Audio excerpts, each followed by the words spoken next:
So, first of all, this video was supposed to be up last night, but my neighbors wanted to have a party, stomp around, yell, and you could hear them in the background. So obviously I couldn't post that. I'm re-recorded it now, but if you have bad neighbors, let me know in the comments below the worst experience you ever had with a neighbor. I used to have a neighbor that said she was a Wiccan. Straight up Wiccan. Old lady, Wiccan. Weird. Yeah.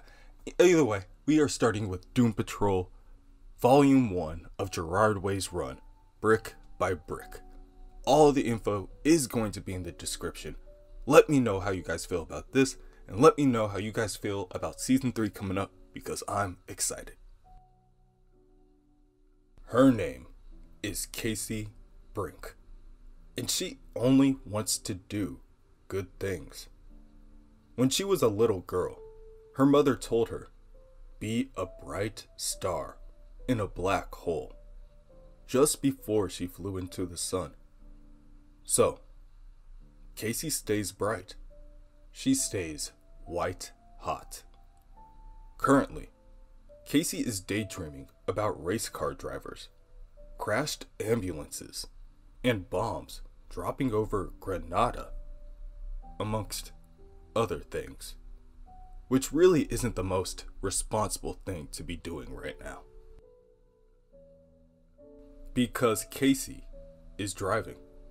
With a snap, she shakes back to reality just to realize that she is currently transporting an ailing man to the hospital. When she arrives, she and her partner unload the patient and hand him over to the medical staff. The nurse on staff thanks both Casey and her partner for their speedy service, wondering aloud how they can get from point A to point B so quickly in that old ambulance of theirs. That thing handles like a boogie board.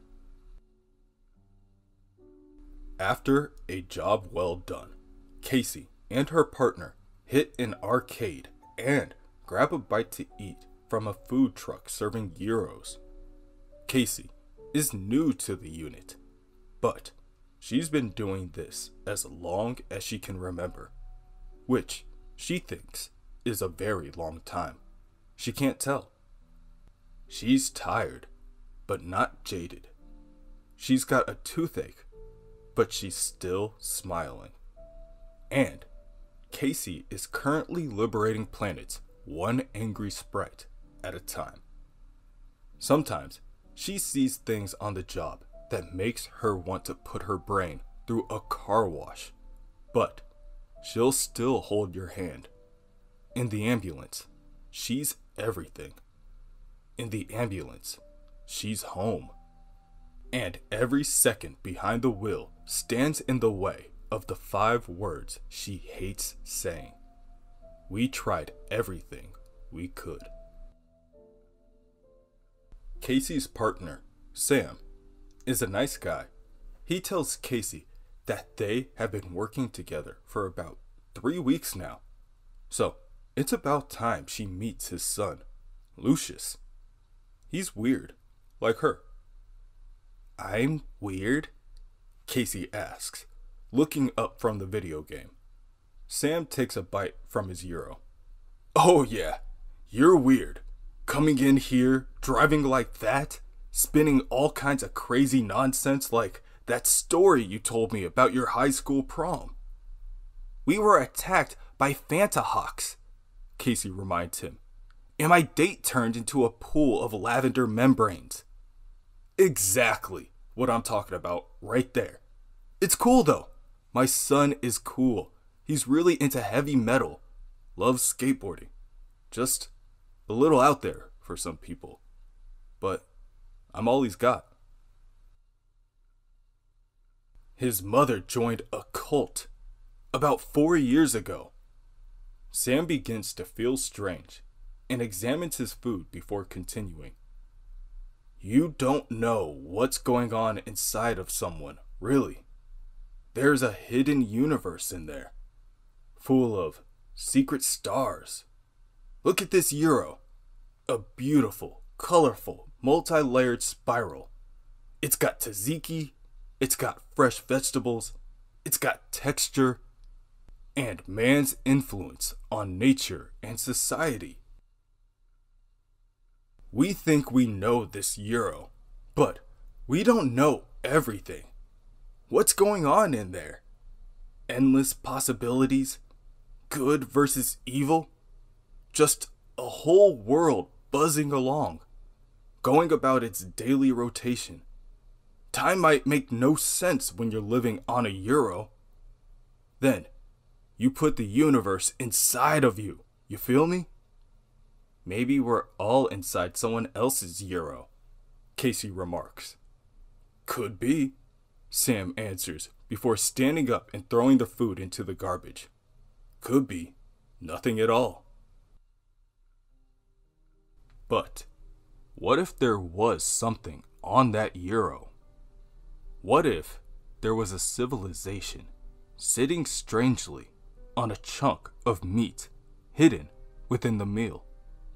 And what if the aroma from the euro attracted insects and they landed on the food? What would the people of that small civilization think if they were to lay eyes on a creature so large, at least from their perspective? Undoubtedly, the sight of such a monster would cause panic amongst the people of the civilization. The protectors would gather up their rifles and weapons and prepare to take out the beast. The civilians would devolve into panic. Let's add another layer. There could be a small resistance army preparing to strike the civilization at the exact same time. And one more layer after that. Cliff Steele, the Robotman, is part of that resistance. Robotman fights his way through the soldiers until he arrives at a missile silo within a military outpost. He's over this whole experience. It's all been just a bunch of crap, and he has no problem sending every creature on that euro to hell. Robotman hammers down on the detonator, and immediately all the missiles explode and send Robotman flying off of the euro, out of the trash, and into the air. There's quite a bit of collateral damage. Casey and Sam are speechless.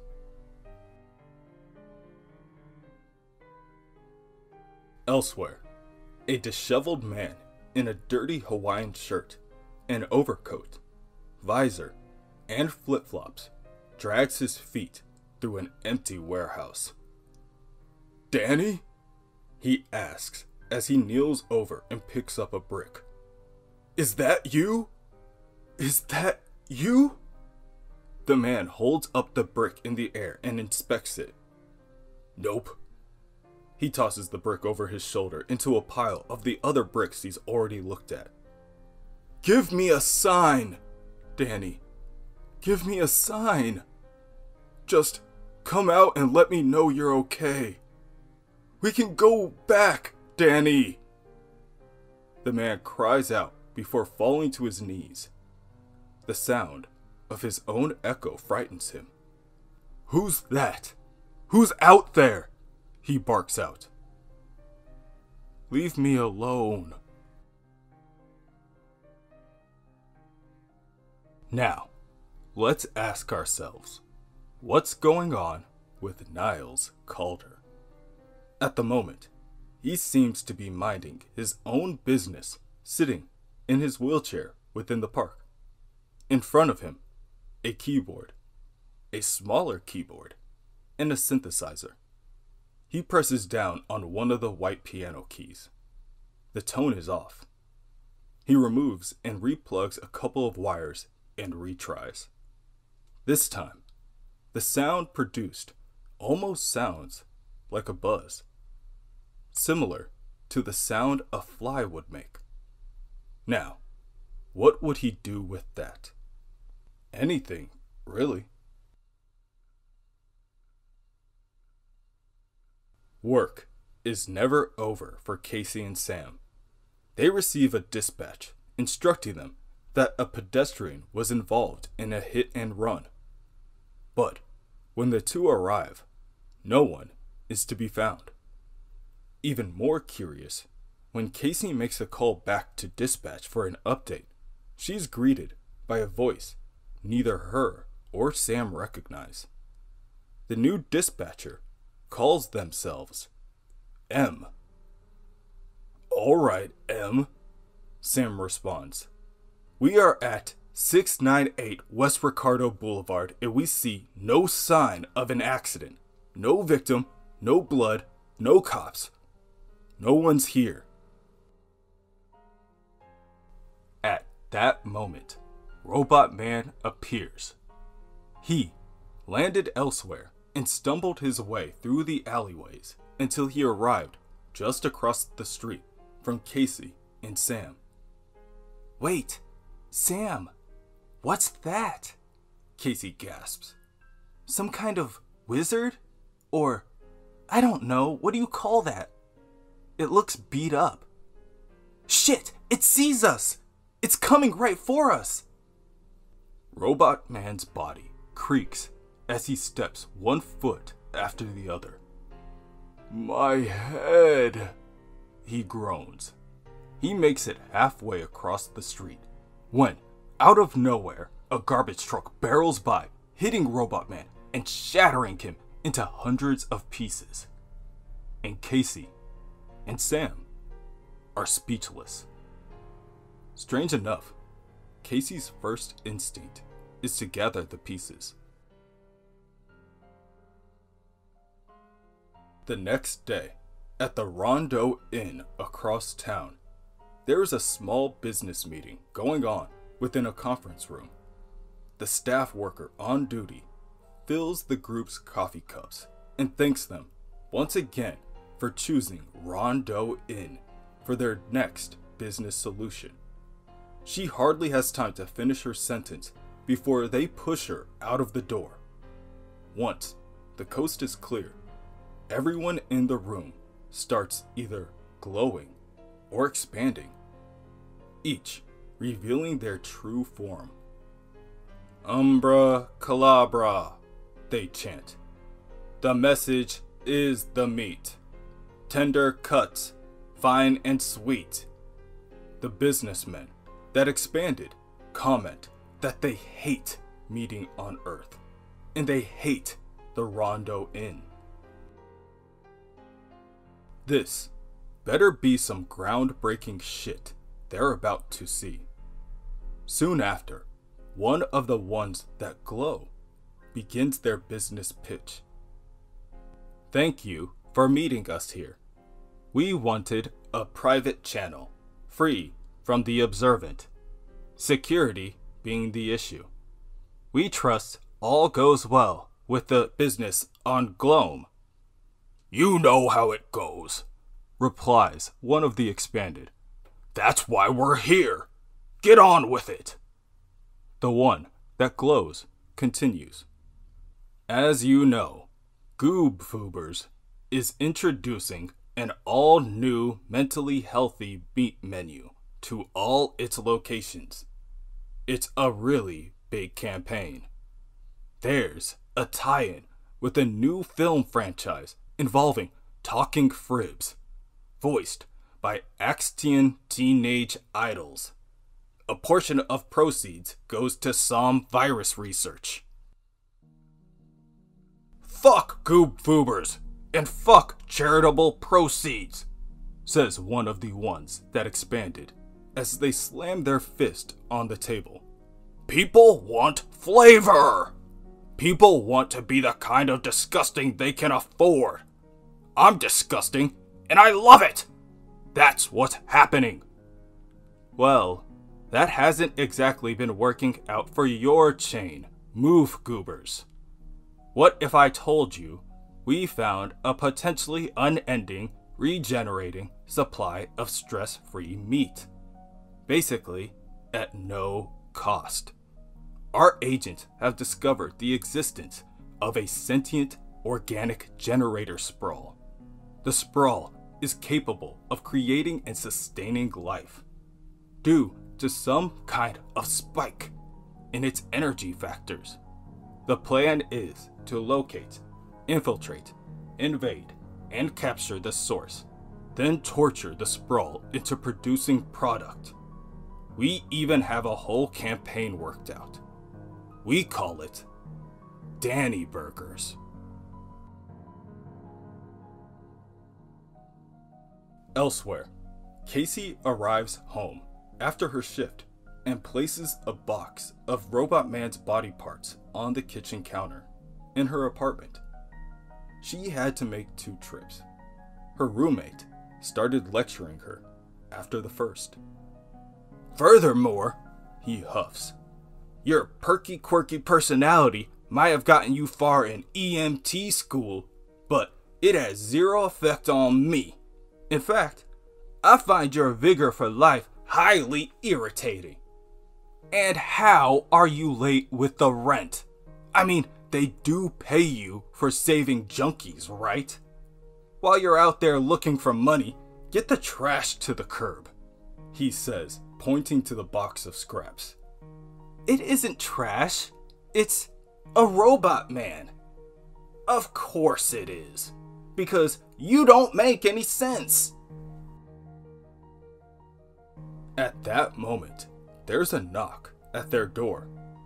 Casey's roommate cracks the door open and pokes out his head. Christ, now who the hell is this? He asks as he's greeted by a strange woman in a sparkling red blazer, a domino mask, and tap shoes. Instantly, the woman starts dancing. Let me introduce myself. I'm really quite a pip. I've sailed across the universe on my intergalactic ship. I've heard it's your special day, so let's really make a stink. Salutations, I salute you. Happy birthday, Casey Brinke! The woman throws her hands forward, and Casey's roommate explodes. Pink cake filling splatters across every corner of the apartment, covering the counters, Casey, and her cat. But it's not my birthday, Casey mumbles. The woman in the mask laughs. Wow, what a mess! I've never had that happen before. Very interesting. She examines the room. Well, looks like you need a new roommate. I mean, I guess, Casey sighs. I was just getting to know him. Did you like him? The woman asks. Not really. Cool! The woman walks past Casey and into the kitchen. Can I just take his bed? I don't know. Don't you want to move your stuff in? All I have is this getup. But don't worry, I got money. I'm loaded. Who hired you? Casey asks. Nobody. I saw you on the subway and looked like you needed cheering up. Cool jacket, by the way. Then, Robotman, whose head is laying on the kitchen counter, starts to speak. Nutrients, he says behind a layer of static. Whoa, what is that? The woman gasps. Some kind of robot. He got hit by a garbage truck. Not as sturdy as he looks, but surprisingly lightweight. Cool, the woman says, grabbing a screwdriver. Let's pop him open and take a look. Is that a good idea? It is, and I'm full of them. Let's see what we have in here. The woman removes the skull piece, revealing Robotman's brain. It's a boy, she says. We better get this brain some nutrients. Oh, and where are my manners? I'm Terry Nunn. The woman smiles, holding out her hand. Casey grabs it and shakes it before introducing herself as well. Casey Brinke, nice to meet you.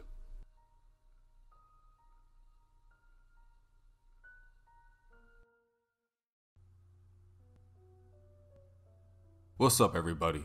This is Corey from the OverLook, and we go over the books you may have overlooked. While I was initially reading this issue, I thought to myself about all the strange opponents the Doom Patrol have faced, and I'm not too sure if I can name another group of heroes with a stranger cast of villains. Can you? What hero character do you think has the straight up weirdest bad guys? Let me know in the comments below, and let's get started on issue 2. Larry Traynor was a pilot. When he flew the K2F, he broke max altitude and entered sub-orbit. He'll never forget the rattling. It was like the plane was coming apart around him. Even still, he kept heading upward, through the radioactive field, beyond all sense and reason. Luckily for him, his co-pilot will handle it from here. Co-pilot? Larry asks. But I'm up here all alone. There isn't any... Larry is cut off by the sight of a small Matryoshka doll strapped down in the seat behind him, smiling back at him. Larry looks back to the front of the plane. Project Control, what is happening? He screams. The radiation is burning the air around him. He can't breathe. It's burning the skin right off his face. K2F, come in, Traynor, calls the voice through the radio. Come in. Our needles are going haywire. There's too much radioactivity up there. You'll never survive. Come in, Larry Traynor. Where is Larry Traynor? Where is Larry Traynor? Who is Larry Traynor? What is Larry Traynor? What is Larry Traynor? Where is Larry Traynor? Larry is stirred awake by the crashing of a number of small ceramic statues at his feet. He can't help but wonder if he was just talking to himself right now. The looks of the people passing by on the sidewalk says to him he was. The owner of the Matryoshka stand scolds Larry for dropping his merchandise and pushes him away into the crowd. A lot has happened to Larry recently, and honestly, he doesn't really feel much like himself. To help make himself feel better, Larry instigates a fight between two strangers that he doesn't even know. As the two strangers go back and forth exchanging insults with one another, Larry stands back and watches. He's pleased with his work. He's even a little entertained by some of their verbal jabs.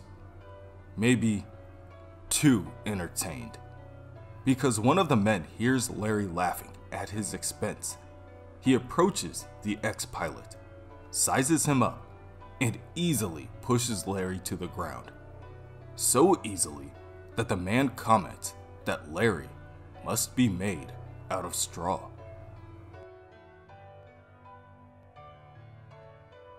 Elsewhere, it's 11:09 in the morning, and Casey Brinke is just now waking up. For some reason, one of her teeth in the back of her jaw is causing her some distress. She inspects herself closer in the mirror, and, surprisingly, her tooth pops right out. Oh, geez, she sighs as she peers closer. And, upon closer inspection, Casey finds that there is a small note rolled up and hidden safely within the molar. before she can get a chance to examine the note, there is a bang coming from the front room. Casey scrambles to her bedroom door. "Is everything... Whoa!" she exclaims at the sight of a fully built robot man sitting on her couch. "Hey!" shouts Terry, waving a carton of eggs she's carrying in her right hand. "You want eggs? How do you take them? My guess is sunny side up." "Scrambled, actually. But no thanks, I'm good." Casey shifts the conversation topic to Robotman. "This must have taken you all night. How did you know how to do it?" "I used to build really elaborate model kits when I was a kid. It was basically the same thing. We just gotta toss the brain in and he should be good to go. But your cat doesn't want to let me near it. I think he's attached." Casey looks down at her cat, Lotion, and smiles. She explains that Lotion is actually pretty sweet once he gets to know you. Then, he won't leave you alone. At that moment, Sam arrives. He honks the horn of the ambulance and tells Casey to hurry and get ready for their shift. Casey sticks her head out of the window and yells back that she just got home 6 hours ago. They aren't even scheduled for today. Sam just tells her, "I know, but I got a call from dispatch, and when I stepped outside, the ambulance was parked right in front of my house." Now, let's take a second and ask ourselves, what are you doing, Niles Calder? Something irregular, I'm sure. Like rolling his wheelchair up to a hot air balloon parked on the side of a mountain.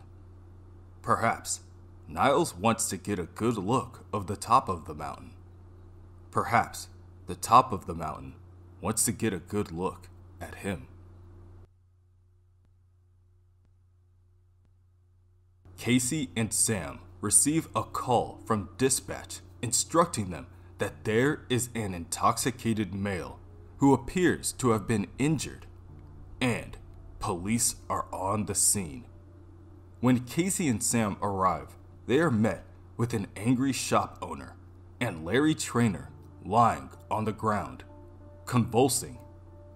The shop owner explains to them and the police that Larry won't move.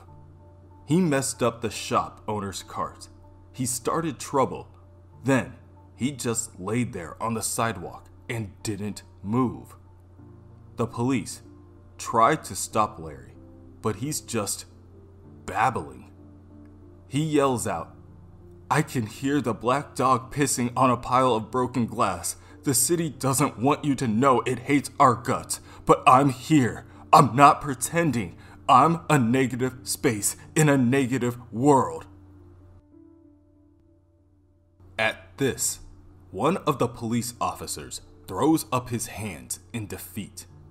He tells Sam and Casey they can have fun dealing with the crazy, but if they can't get Larry up and compliant, he and the other police officer will have no choice but to take Larry in.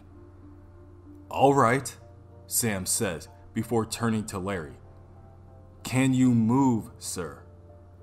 "Yes," Larry answers. "I can move. I just don't move for cops. Actually, I was just trying to get arrested."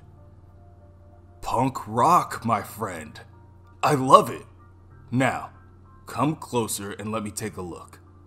Sam holds up a light and looks into Larry's eyes. "This is new. You messing around with any chemicals? Get anything in your eyes? Some kind of new junk they're selling on the streets?" "No, sir," Larry responds. "I'm a pilot and an upstanding citizen." Back in Casey's apartment, a group of aliens with sharp, onyx-like skin, whose edges all glow red, bicker amongst themselves. Their small group was sent out to acquire their target. But there have been some complications. To get answers to their questions, they pick up the brain of Cliff Steele and put it into his robot body. It takes a while for him to turn back on, for the lack of a better term. But when he does, Cliff is muttering his incoherent thoughts formed from his time on the static plane. Empty names screaming on a black sand beach. A storm. The fly. Where am I? He asks, realizing that he's being held at both gunpoint and knife point. Wait your turn, barks one of the aliens that glow as they hold up their weapon. Where is the girl? The one who drives the ambulance. A girl? Robotman thinks aloud. I don't know anything about that. But I hope you creeps are hungry because you're going to be eating a lot of my shit. The alien that glows, that is standing behind Robotman, is using the screwdriver in his hand like a knife, and threatens to carve into Robotman's brain. Tough on the outside, soft on the inside. You seem like a pretty outdated model. So, I'll give you one more chance to answer me before my friend here slides that screwdriver right into your brain. Where is the girl? Right before the alien fires his weapon, Robotman kicks the barrel of the gun upward, and this results in the alien with the large weapon shooting the alien with the screwdriver standing behind Robotman. Robotman then frees himself from his bindings before jumping in to attack his would-be captors. Meanwhile, Casey is zooming down the street in their ambulance. The new dispatcher, M, howls out for Casey to hang the next right and peg the pedal. They've got a wonderful array of head injuries at 214 East Cedric Boulevard. What do you mean 214 East Cedric Boulevard? Casey demands. That's where I live. Casey hits the next left and races towards her apartment. Casey, what are you doing? Sam calls out. We got a passenger here with some pretty serious eye injuries or infection. We gotta get him to the ER. Tell dispatch to call the next closest unit. M tells Sam from over the intercom that this is an emergency. All the while, Larry begins to panic. Start yelling at the driver, he tells Sam. You want me to yell at my partner? I think you need to calm down, sir. Everything is gonna... Larry grabs onto Sam. I need negative energy. It's the only thing that'll make the sick and horrible noise go away. I need you to get angry. Then, out of nowhere, Larry begins to vomit out a blackened sludge from the pit of his stomach. In the apartment, Robotman is finishing up the last two aliens. He slams one's head through a wall and curb stomps the other. Once the danger is seemingly over, the cat pokes his head out and meows at Cliff. What's your name, little friend? Cliff asks as he adjusts the tilt of his skull manually. That's when another 4 aliens arrive, each with their own weapons in hand. Without hesitation, they fire on the hero and send both him and Lotion crashing through the wall of the second-story apartment and tumbling to the ground. Robotman does what he can to use his body as a shield in order to protect the cat he found from any damage, and the cat does little to thank Cliff for his effort. Actually, the cat just kind of runs away. It's annoying, of course, maybe even a little typical for what Cliff expects of his life recently.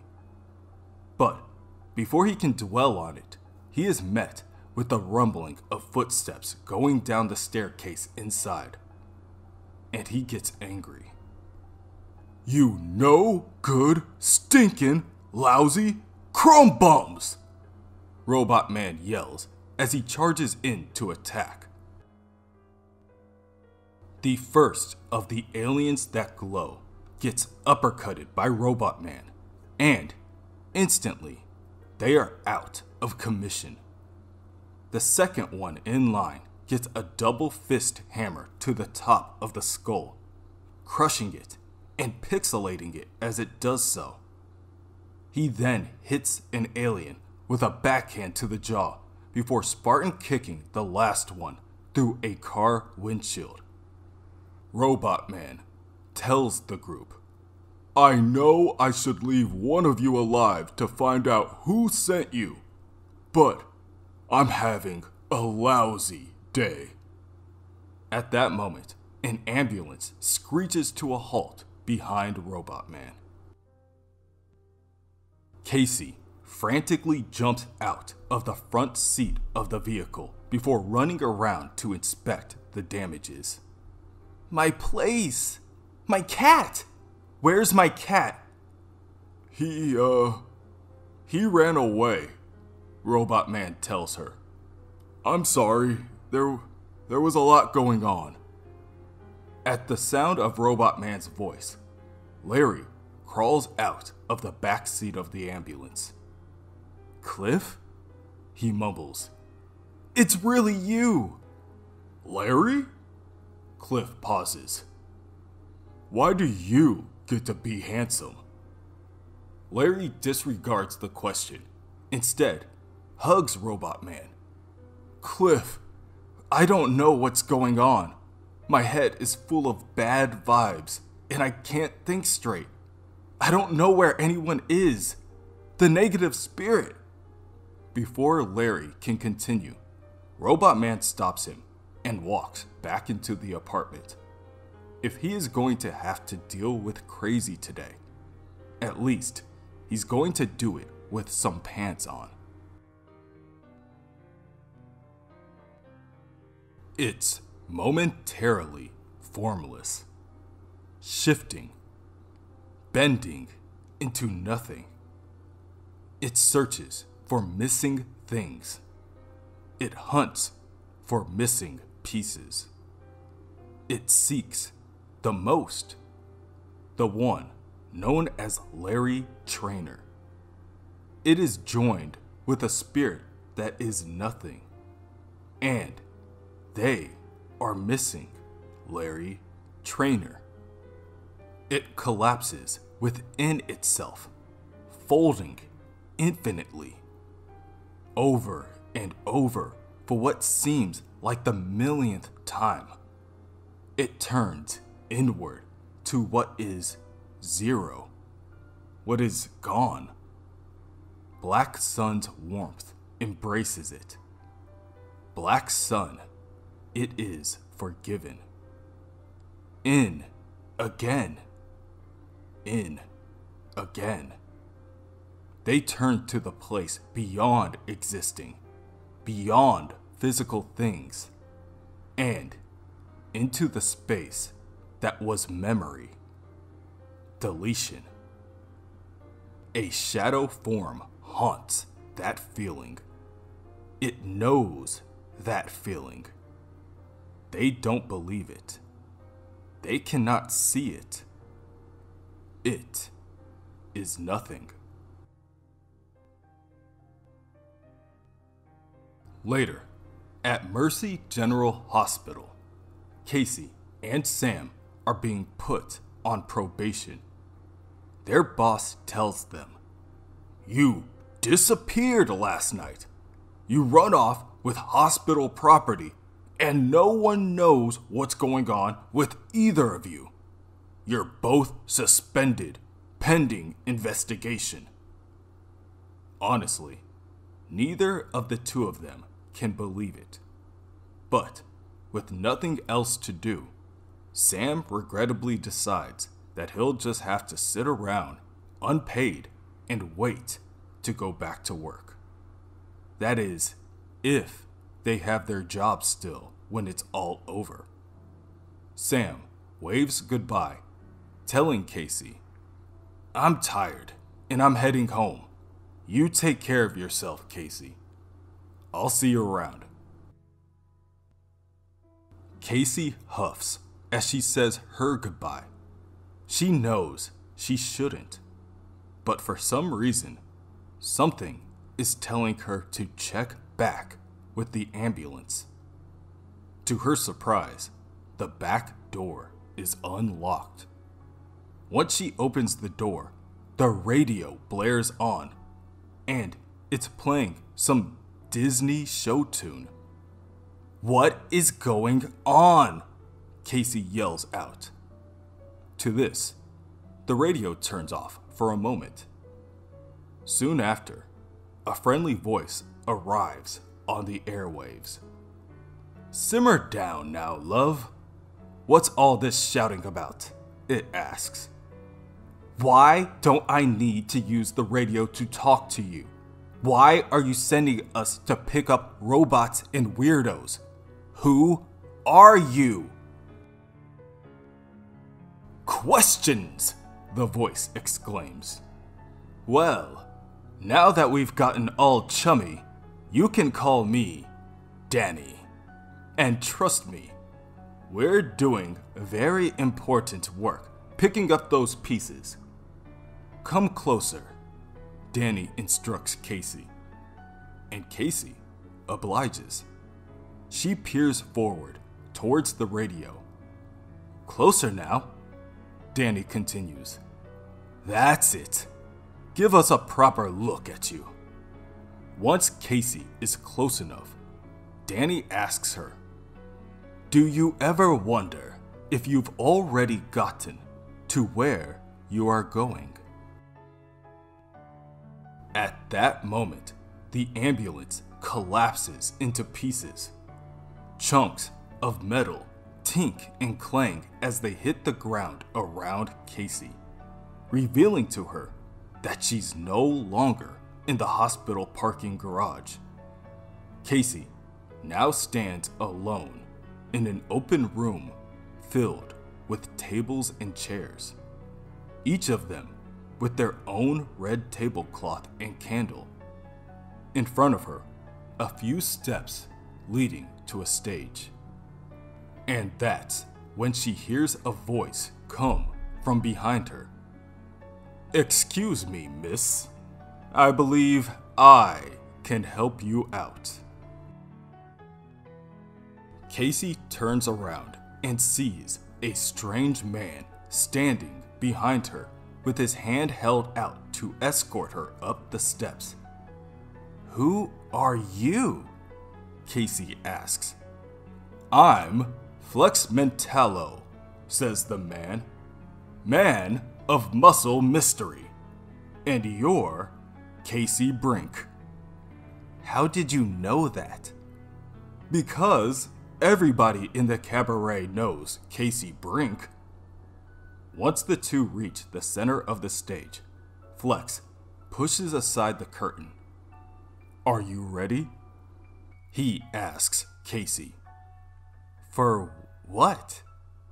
Flex chuckles before answering.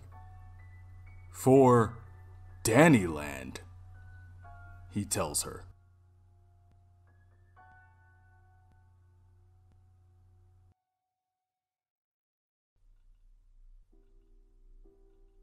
What's up, everybody? It's Corey from the OverLook and we go over the books you may have overlooked.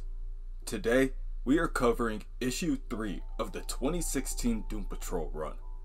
This issue has a lot of callbacks to the Grant Morrison run, which we covered the majority of. We may have skipped over the first 2 volumes or so. Either way, this is the issue I think people were waiting on. Things really start to pick up pretty quickly. What is this place? Casey stares in disbelief at what lies behind the curtain. This is Danny, replies Flex. The trees, the buildings, the pavement, all this is Danny. Inside the perpetual cabaret, inside the ambulance. It's how Danny likes to get around these days. And the people? Casey asks, still not fully convinced. They're Danny too. Well, part of Danny. They seem so happy. Everyone is happy in Dannyland. There's no pain. There's no suffering. There is only joy. Danny takes care of us. Casey can't help but wonder aloud why Danny even exists. Flex tells her that, honestly, nobody really knows. Danny just is. At one time, Danny was merely a street, but a living, thinking, loving street with shops and alleyways. And he could teleport to where he needed to go, collecting outsiders as he went. That was how Flex came upon Danny. Lost. Flex had battled the men from nowhere, and he was defeated. They put him in a place called the Tea Room of Despair, where Flex had no memory of who he was, no memory of the power of muscle mystery. Eventually, Flex ended up in the perpetual cabaret, a shell of what he had been. But one day, the men from nowhere returned, but a counterfeit version. They tried to destroy Danny, but they were met with a group of people that tried to stop them. Those people were the Doom Patrol. While watching that battle, Flex's powers and his purpose returned. In the end, Danny became a world. That was the last Flex heard. And it was the last he saw of his friends. He got lost again. But Danny found him. And now, Casey is going to help them find the others. The rest of the Doom Patrol. And I'm one of these others? Casey asks. Part of the Doom Patrol. Flex walks Casey to a small fair ride, similar to those of the It's a Small World variety, and motions her forward. You're part of a lot of things, Casey. I think you better have a ride on that boat. Everything you need to know is inside.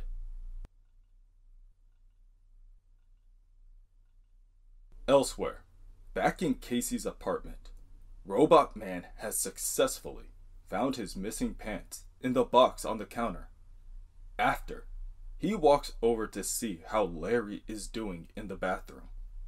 Larry shows Robotman that there are 3 blackened holes in his chest. Then, 3 hands shoot out of the holes, clawing for help from whatever is on the other side. "Wow," Robotman tells him. "Look at that. Well, that's just not something you see every day, Larry. What do you think it is?"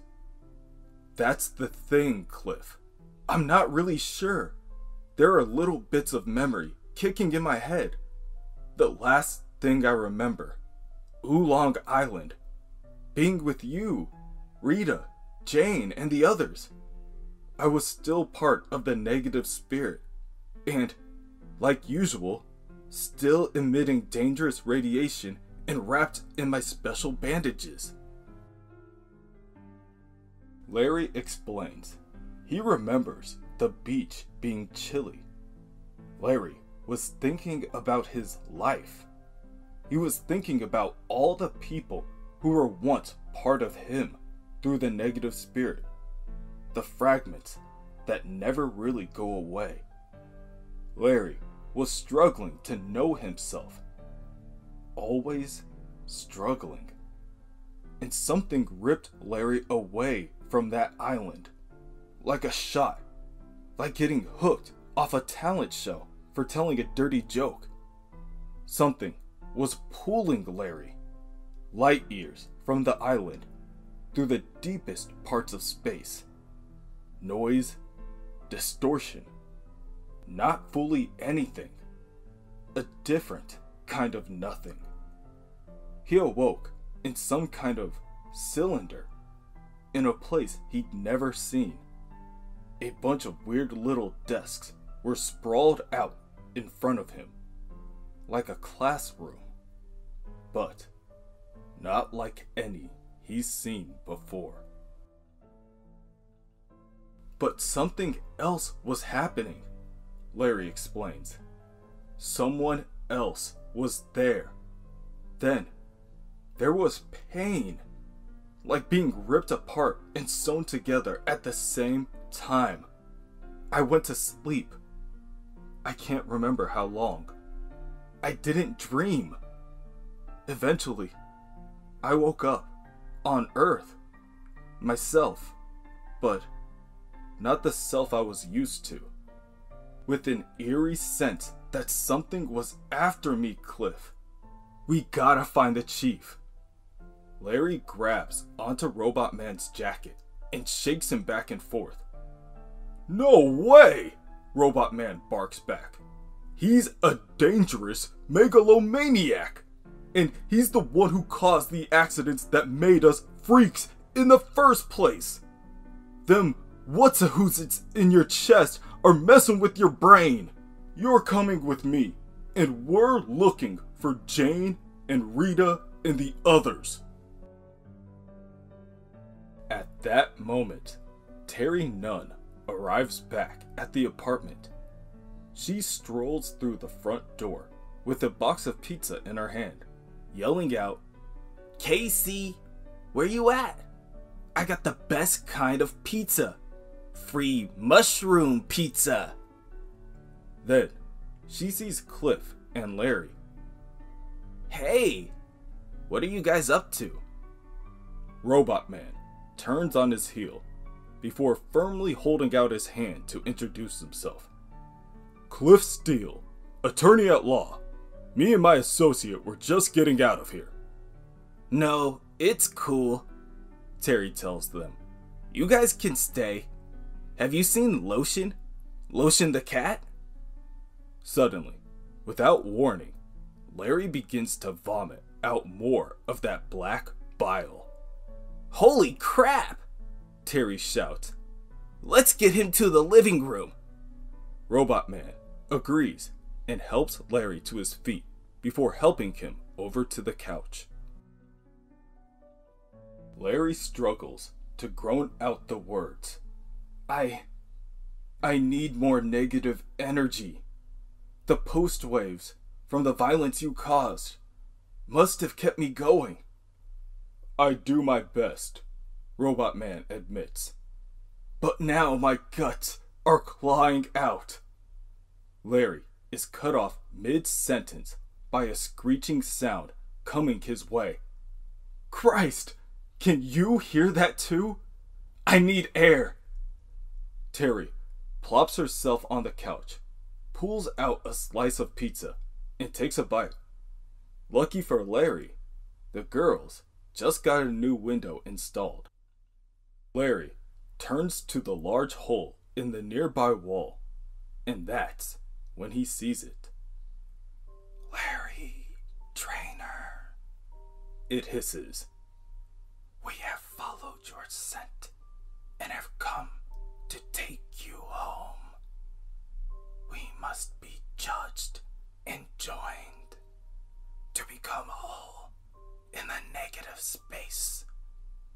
X minus becomes nothing. Prepare yourself.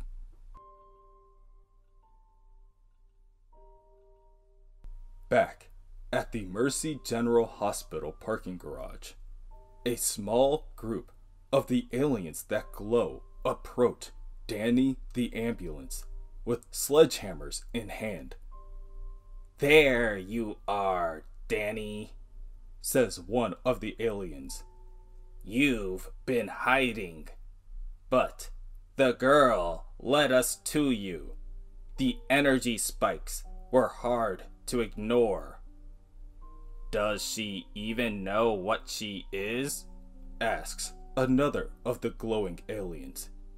Do you even know who we are? We are Vectra, and we are here to ruin everything. We want you to resist. We'd love for you to try to keep us out. But eventually, you'll have to open up and let us come inside. Within Dannyland, Casey is sitting in a small boat, sailing at a snail's pace through the fair ride. She sees animatronic Doom Patrol characters all around her. She sees Robotman, Mr. Negative, Crazy Jane, Dr. Calder, and Dorothy. She sees Elastigirl and Beast Boy, the Scissormen, the Brotherhood of Dada, and the Candlemaker too. She sees it all, but honestly, Casey isn't paying attention. For some reason, she remembers screaming through decades like starbeams, covered in storm, covered in cosmic rust. Everything, old Jetfire and Peppermint, Twilight and Disappointment, skinned knees, bad throws.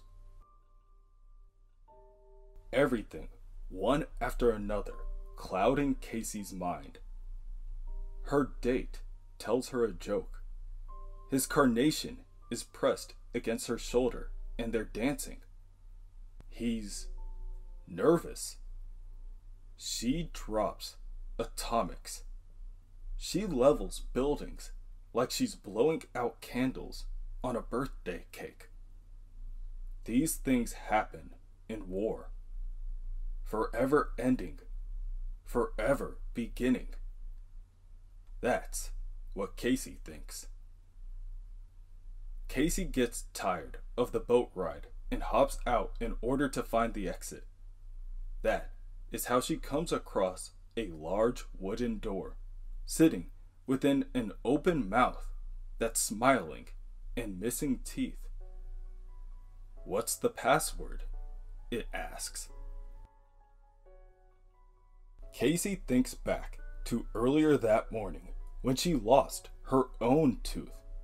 There was a small note rolled up within the molar. The note didn't say anything other than the words, "Good job." Luckily, that is the correct password, and Casey is granted access to what lies beyond, which, to her surprise, is just a simple comic book store called Danny's Books and Games. There are a few other people inside the store, but they pay Casey no mind. So, she returns the favor. Instead, Casey walks to the back of the store and begins looking through the comic books in the lawn boxes. And what do you know? She finds an original Danny comic with an almost too familiar purple face snarling back at her. The book only costs a smile, and it swears to have the answers to all of Casey's questions. Casey opens the book and can't help but read the narration in Danny's voice. Casey! It's been too long and I missed you, love.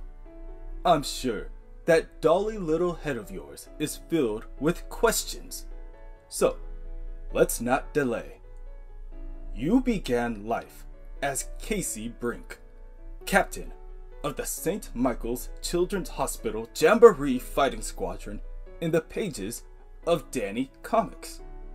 An amusement I created to entertain my inhabitants and sold at the mom and pop soda shop back when I was simply a teleporting street. You had many adventures, many eras. You became so popular that we kept you around. For years, you fought evil, making memories still stuck in your head. Things that never really happened. Like the time you lost your mother and father.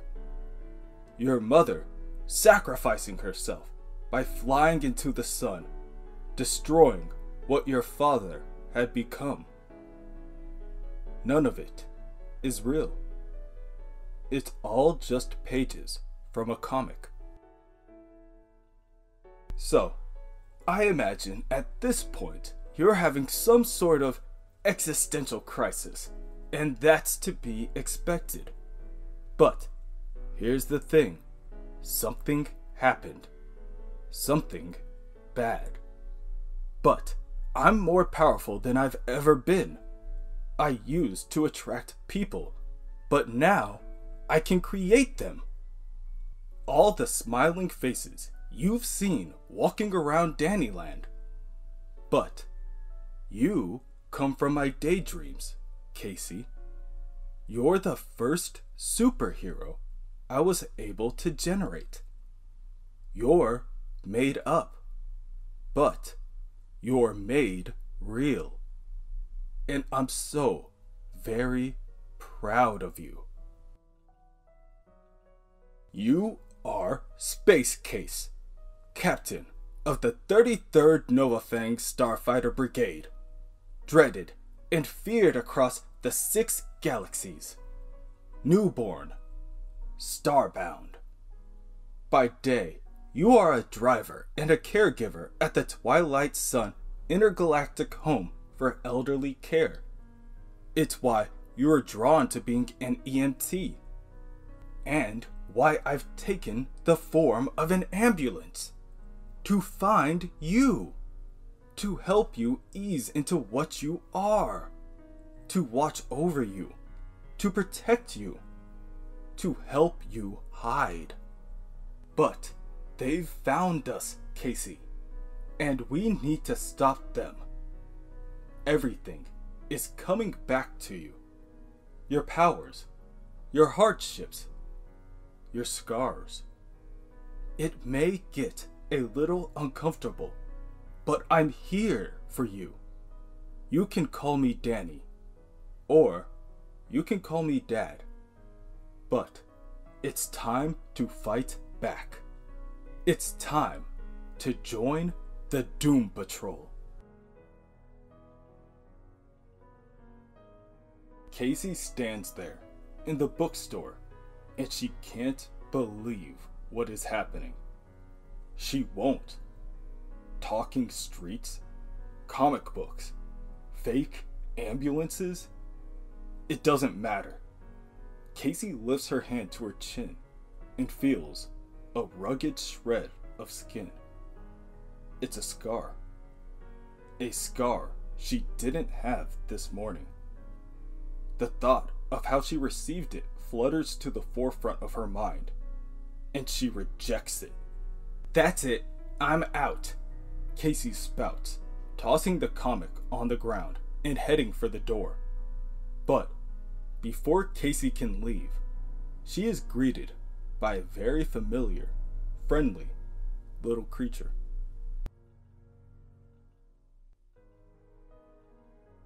In the parking garage, each of the Vectra take turns hammering down on Danny the ambulance. His exterior is dented. His windshield, mirrors, and taillights are shattered. Oil and gas leak uncontrollably. And the Vectra are proud of their work. Exceptional, their leader commends them. Make some room. It's time to take things to their next logical conclusion. Engage the neurotic pain amplifier. Bypass settings 1 through 4 and begin at disorienting agony. One of the other Vectra complies and forces Danny to go through unimaginable pain. Yes, the leader hisses.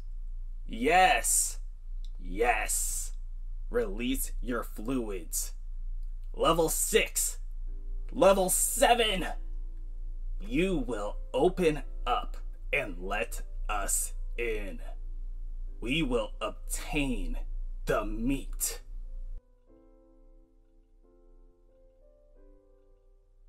Inside Dannyland, everything is falling apart. Casey couldn't care less.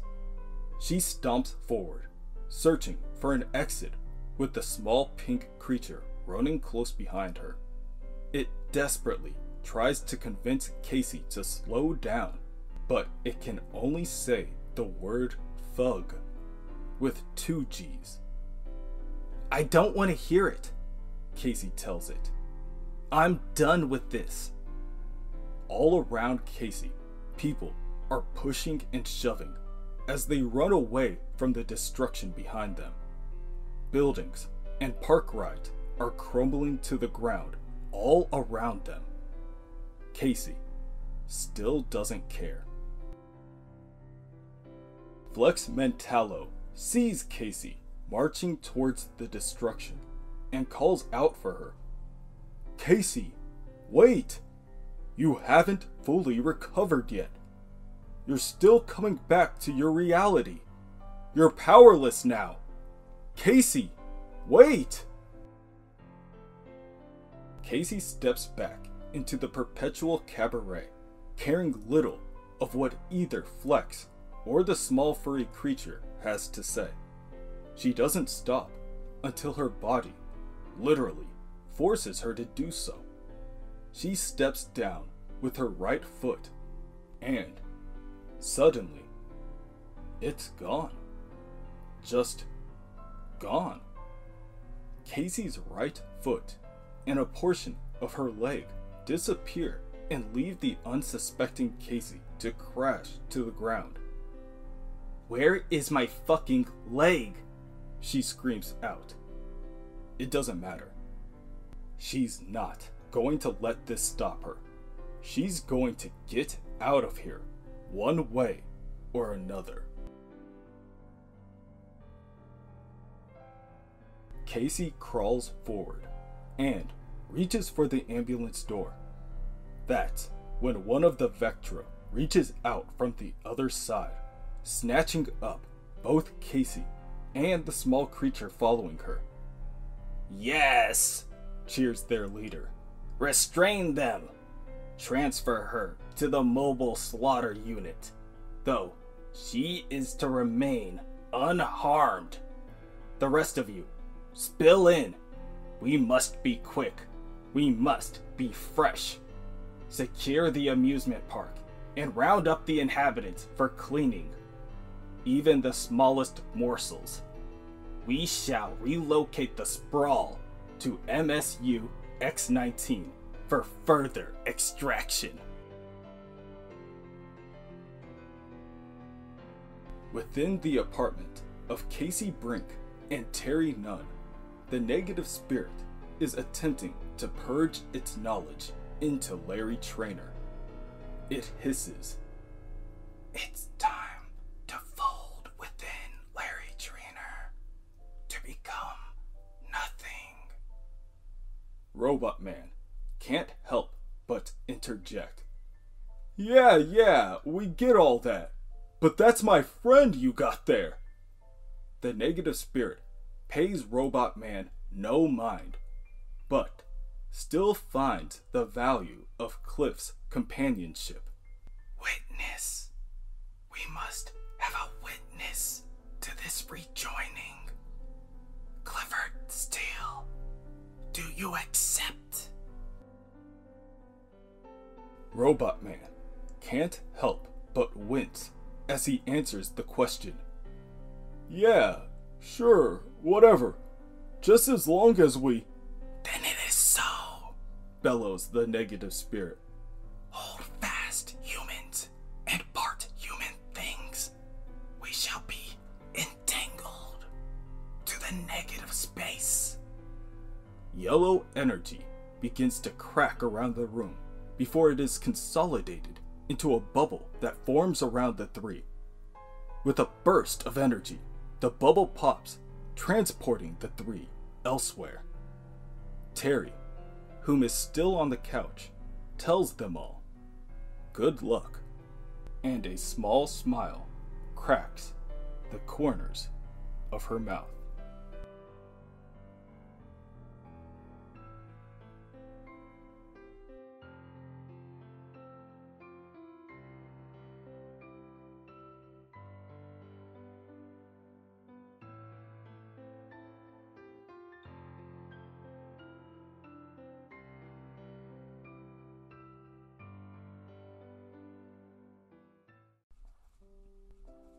What's up, everyone?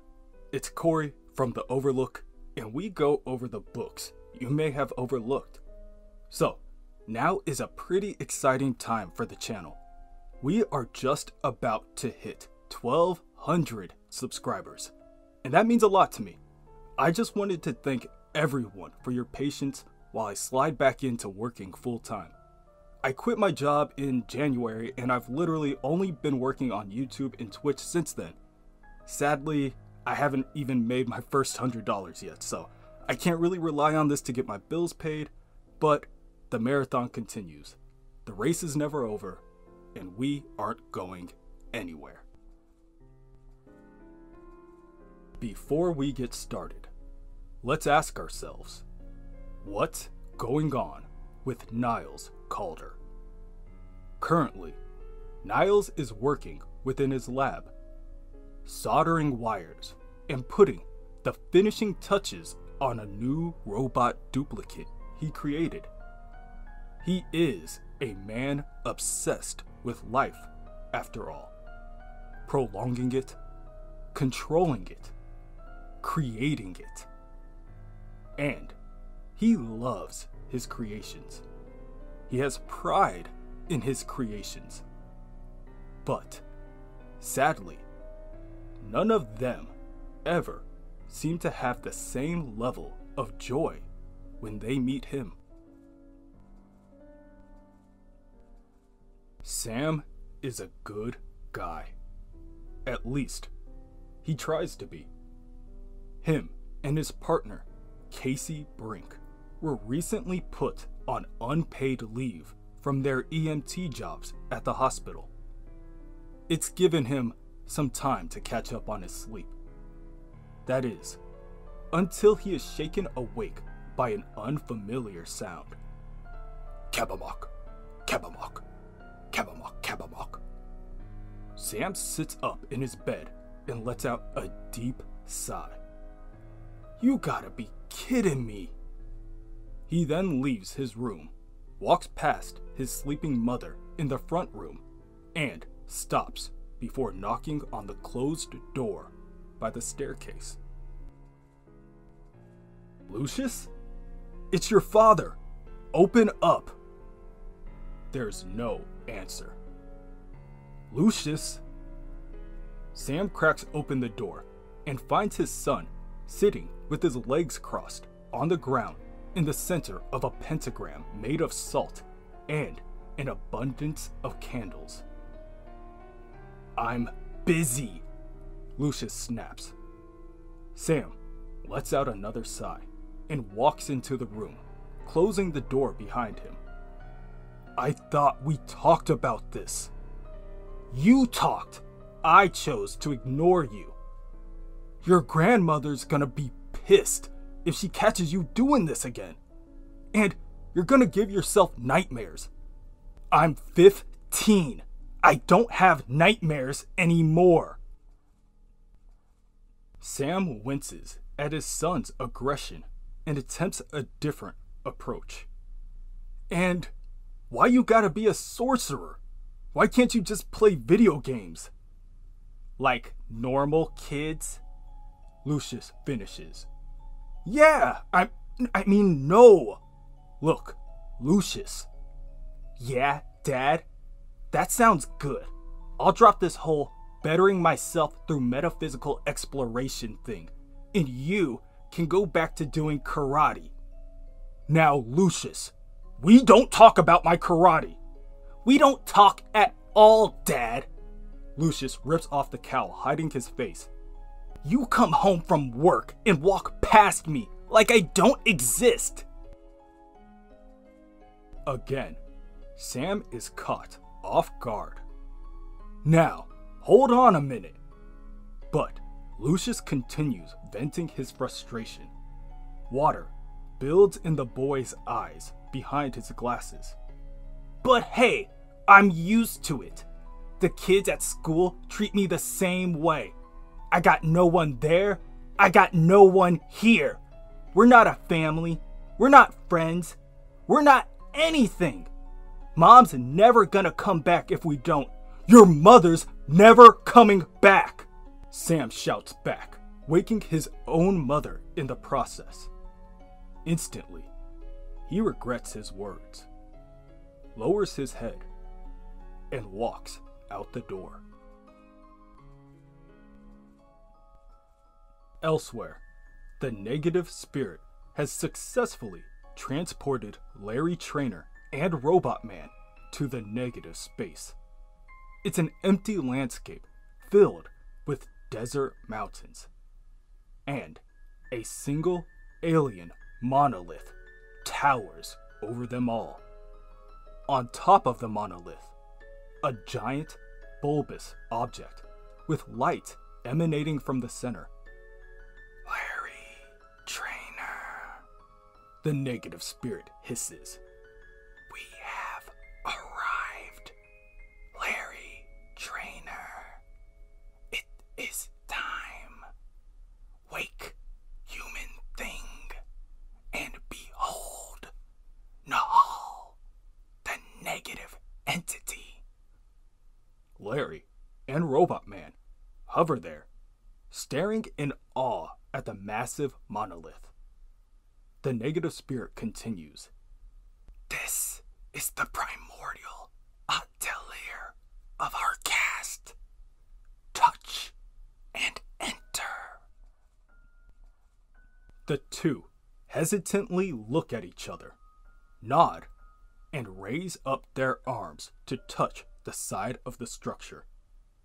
Touch my face, booms a voice from the eye of the monolith. Of course, they comply, and within a flash of yellow light, they are transported inside the monolith. To their surprise, there are hundreds of negative spirits now surrounding them within an echo chamber. Again, the monolith's voice booms. Welcome, Larry Trainer and part human friend. Welcome, negative spirit Keeg. Here you stand before Nahal and a host of the negative spirits. You will be examined. You will be judged. And you will be put to purpose. It is time for us to begin.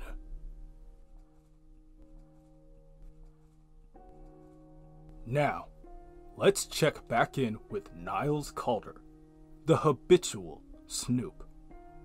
Somehow, Niles' new robotic creation has found itself locked up in a Vectron holding cell. Its body is broken, and it can't move, but its camera still works. So, Niles is granted a live viewing of an unconscious Casey Brinke and her pink friend Fug being thrown in the cell as well. It takes some time for Casey to wake up. Ugh, she groans. My head feels like spaghetti soup. Where am I? I feel like something horrible happened. My leg! My freaking leg is gone! She examines her surroundings and sees a broken robot in the corner of the room. Oh no! They killed that robot man! Wait, that's not the one from my apartment. The face is all different. Fug runs up to Calder's robot and rips off its leg before returning to Casey and handing it to her. She has no choice but to put it on. I guess he won't be needing this anymore. There, that should do it. Surprisingly easy. A little bulky, but a decent fit. That's when the memories start flooding back. Casey looks out the window and is greeted by the bleak emptiness of space. Oh man, I'm in space jail. At least we're not stuck inside Danny anymore. At that moment, a disheveled man who had been huddled in the corner raises his head. Did you say Danny? Do you know where he is? Casey lets out a small yelp from the unexpected intervention. Who are you? She asks. I'm Ricardo, the man replies. I'm a friend of Danny from a long time ago when he was a cabana. We need to find him. I believe he's in danger. Oh yeah? Well, you can go ahead and find him yourself. If you can manage to get out of here. I've got nothing to say to Danny. Besides, what the heck? Casey is momentarily distracted as she kneels over to inspect her leg, and sparks of electricity erupt from her fingertips. Then, a familiar voice returns. By now, you've probably discovered the Biosurge, an ability you've received while traversing the ionic storms of Quadrant 1087 during the Tevatic Wars. Casey raises an eyebrow and looks down at Fug. She thought it only had a one-word vocabulary. That's when Fug presses on a compartment on his chest and a cassette tape pops out. It reads, Casey Brinke, Operating Manual, Part 1, Introduction to Powers and Abilities. Casey examines it briefly before popping the tape back into Fug's chest compartment. Danny's voice returns. The Biosurge can be a useful tool in your arsenal, capable of shorting most simple circuitry. All one needs to do is simply focus. While putting your body under a moderate to high amount of strain, I suggest attempting a forced bowel movement to produce the desired effect. Within the negative space, the negative entity instructs the heroes.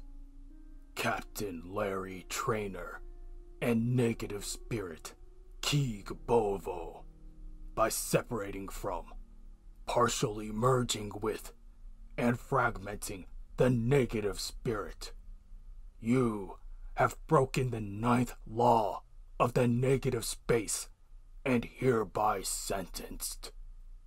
Robotman is the first one to object on behalf of his friend. Hold on a second, he tells the entity. You just skipped over a whole mess of procedures, like the part where he pleads not guilty. I apologize, Clifford Steele, as most of this is formality and spectacle. Larry Trainer owed us an eternity of servitude when he broke the first law of negative space. And just what exactly is the first law of negative space? Robotman asks inquisitively. Do not interfere with the negative space, the entity responds. By surpassing the limits of man, when breaking through the radioactive field, Larry Trainer ripped open a hole in the negative space, thereby connecting himself permanently to our fabric, conjoining with a negative spirit, thus becoming an extremely important component in a billion-year-old war against evil. Larry Trainer is much more than a vessel. He guides the negative spirit to act as an agent of balance. We want him to remain so. And what about what Larry wants? Maybe he doesn't want to be a host to a radioactive space phantom and an alien. No offense. And maybe he doesn't care about your balance and wants to live a normal life, watching hockey and going to work flying super fast jets. The negative entity pauses for a moment. The silence is very uncomfortable. Well, we hadn't considered that. What does Larry want? Have you given this much thought, Captain Trainer? Do you want to be normal? Larry places a hand on Robotman's shoulder as a small gesture of gratitude before responding. I want to be rejoined with the negative spirit. I want to be what I'm supposed to be. Someone who helps. If I must sacrifice my body or any kind of hope for an ordinary life to save one person, to stop one tragedy, then I've made my choice. To burn against the darkness of this universe, I'd give you everything. Make me the negative man. That was very moving, Larry Trainer. We would like to give you a gift. During times when action is called for and you release the negative spirit, your body shall remain dormant, but your consciousness shall experience an entire lifetime. You will love, you will learn, you will face hardships and embrace joy. And as you pass unto death, you shall reawaken, born unto yourself, fulfilled, complete. Welcome home, Captain Trainer.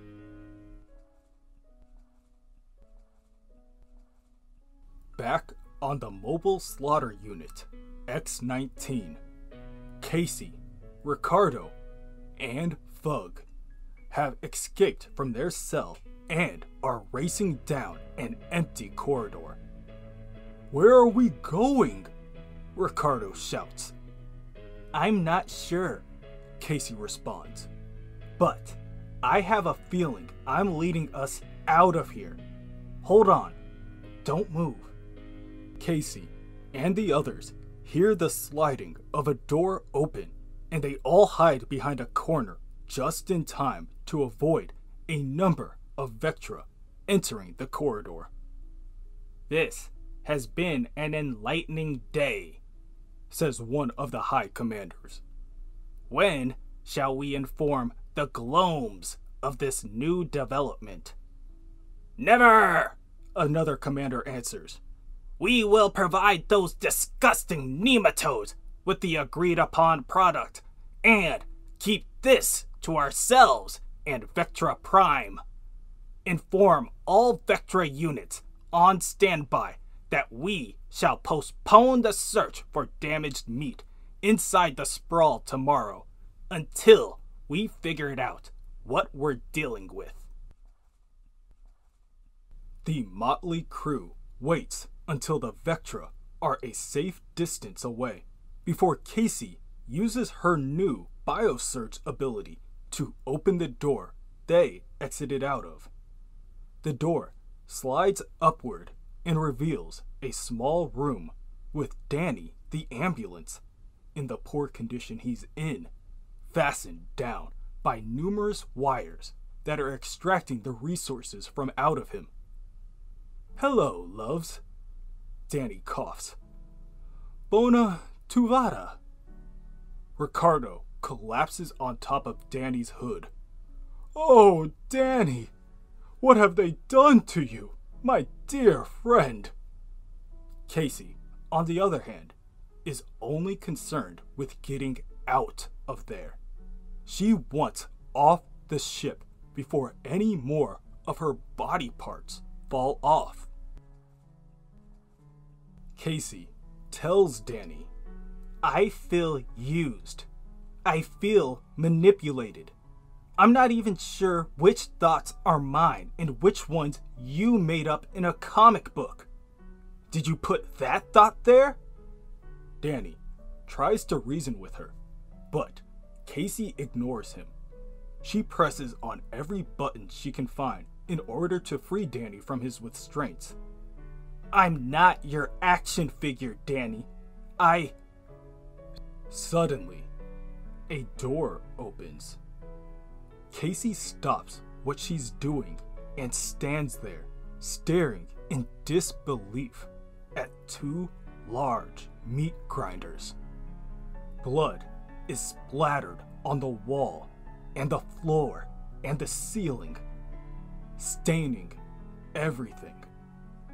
And next to the grinders are a number of shelves with ground meat safely tucked away in their packaging, smartly displaying the label, Grade A Danny, stress-free meat. "Casey!" Danny shouts to try to get her attention back. "I know," she snaps, still staring at the packaging. "I'm one of them. I'm part of you." "Casey, I never wanted to be a god. I just missed all the people. They used to come to me, smiling faces, once sad, once rejected by the world, and I held them in my arms and gave them a place to belong, free from judgment, free from pain. But they always found us. The outside always tried to get in, always trying to destroy. So I left the world and became my own. And again, they destroyed me. And all those faces, I was reduced to a brick, and the only friend I had left carried me from the wreckage and took me with her. Her name was Jane.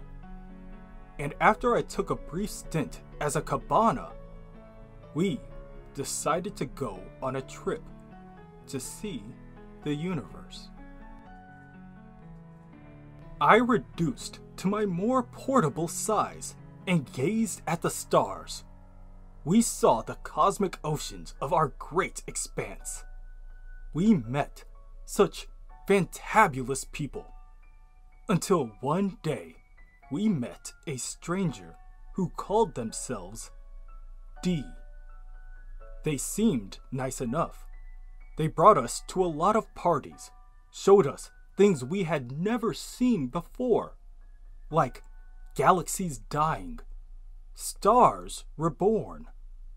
He led us to a castle in the sky, far, far away from any place we had ever been. And there, he used me to do something terrible. That was the last time I saw Jane. The stranger left us there in horror. And by the time I came to my senses, Jane had already gone. I ran as far and fast as I could away from that place. And while I ran, I felt different, more powerful.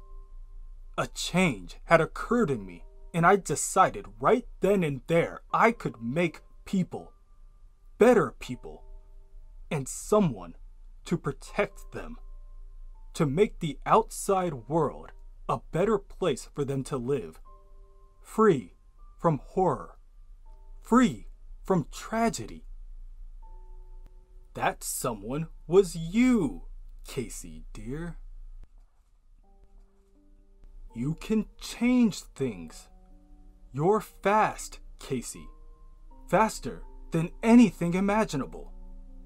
I can teleport instantly to almost anywhere in the universe. But with you, I can travel back in time. I can always get there early. Early enough to stop the Vectra from turning everyone into burgers? Casey finishes his thought. Yes, before they tortured me into producing things far worse, I fear. Then, what are we waiting for? Casey asks, jumping in the driver's seat. That's the spirit, love. Now, in the back cabin, you'll find some things that belong to you. And, sitting behind the driver's seat, you'll see a canister of psycho gas. This is important. It keeps you from going insane when traveling at chrono velocity. We don't have enough time for you to listen to your instructional cassettes, so I'll run you through the basics. It's a lot like driving the ambulance, only with the added danger of exploding into stardust. So, you've got to stay sharp and be ready to zag in nanoseconds. Roger that, Casey tells Danny. You feel good enough to travel? Yes.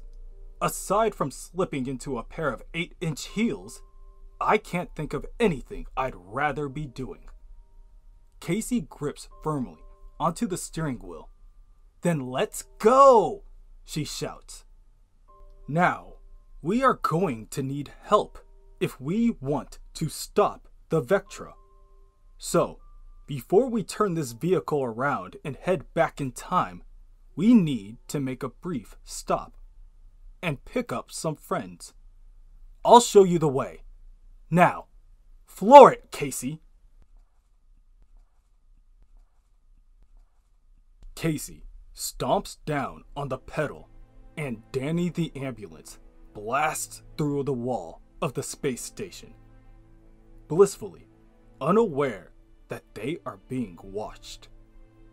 One of the Vectra High Commanders instructs the others. Scramble attack fighters and pursue. No, responds a man in a white lab coat. We have our own plans. Doodlebug, prep the synthetic. A woman who looks strangely similar to Casey turns on her heel and stomps out the door. Gladly. The Vectra High Commander turns to the man in the lab coat and tells him, "This is not your operation to control. We cannot risk Space Case and her friends stopping us from producing the precious product. We were hired to do a job and..." Without turning, the man in the lab coat stomps down on the High Commander, pixelating and shattering it under his heel. That's it. He scowls. Back the fuck up. Torminox is in charge now.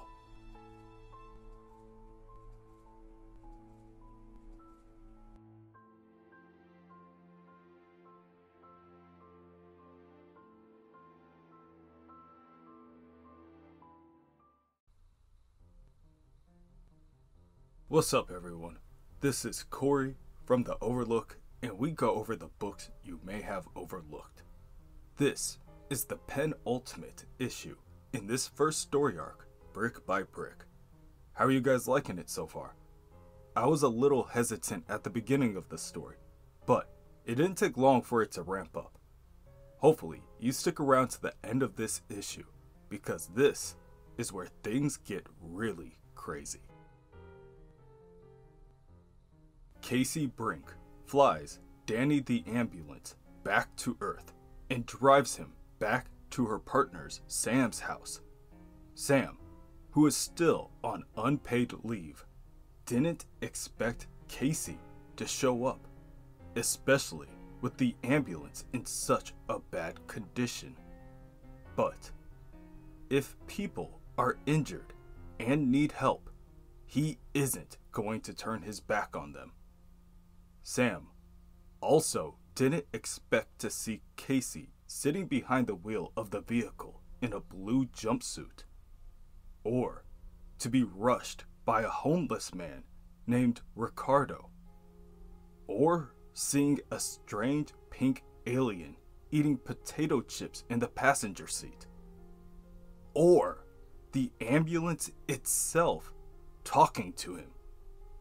Honestly, it's a lot to take in. Elsewhere, in the negative space, within the negative entity, Nahal, Larry Trainer and the negative spirit are being rejoined. Blinding flashes of cosmic radiation emanate outward as Larry is lifted into the air. Robotman calls out for his friend, but the negative entity stops him. Do not be alarmed, part human thing. Captain Trainer and the negative spirit, known as Keeg, are merged. Rejoice. The sacrifice has been made. The pact was renewed. This shell and shadow presented before all who witness.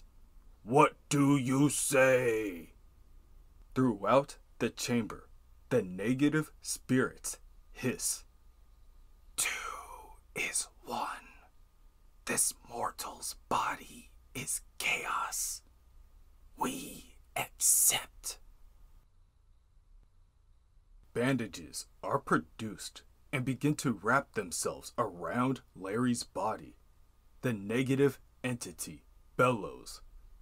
The dressing of the sacred bandages, once wrought by man, now holy and shaped by the negative artificers, in case.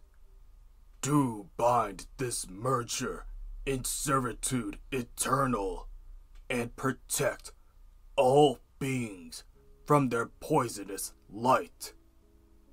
Stand and be clothed in the vestments of the hero to inspire the beings of Earth who cannot comprehend your unrestrained condition.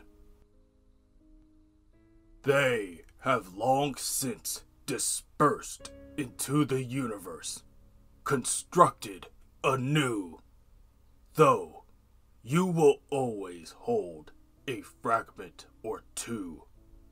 Rise up, black flame, you ebon sun. Your shadows swarm upon this form, host and spirit. Pay tribute to the sacrifice made. This night, this light, we are the negative space, averse to the positive place. All hail the negative ace, Captain Trainer. Now, go forth and fight. At that moment, Casey, Danny, and the others burst through the portal into the chamber and screech to a halt. Casey then hops out the driver's seat and tells the two, "Get in." Danny also greets the two by saying, "Cliff and Captain Trainer, I believe. It's been ages, loves. You're both looking well." Danny? Robotman gasps. Larry slightly tilts his head in confusion. "I'm a bit of a mess at the moment, but yes, it's Danny, formerly the street, the world, the brick, and the cabana. Now, a freewheeling ambulance." Both Robotman and Larry shrug their shoulders and enter the vehicle, figuring they have nothing to lose. Before they leave, Larry thanks the negative entity, Nahal, for everything he has done. It too thanks Larry for everything he has done in turn. Larry has their gratitude. Then, another unexpected turn occurs. The radio hisses for a moment before Ricardo yells out for help.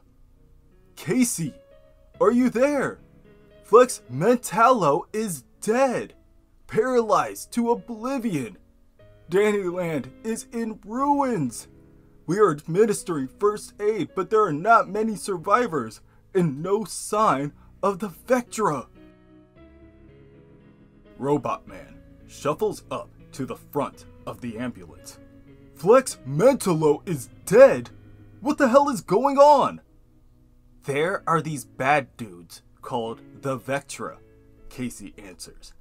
"They captured Danny and tortured him into producing more so they could grind them into fast food.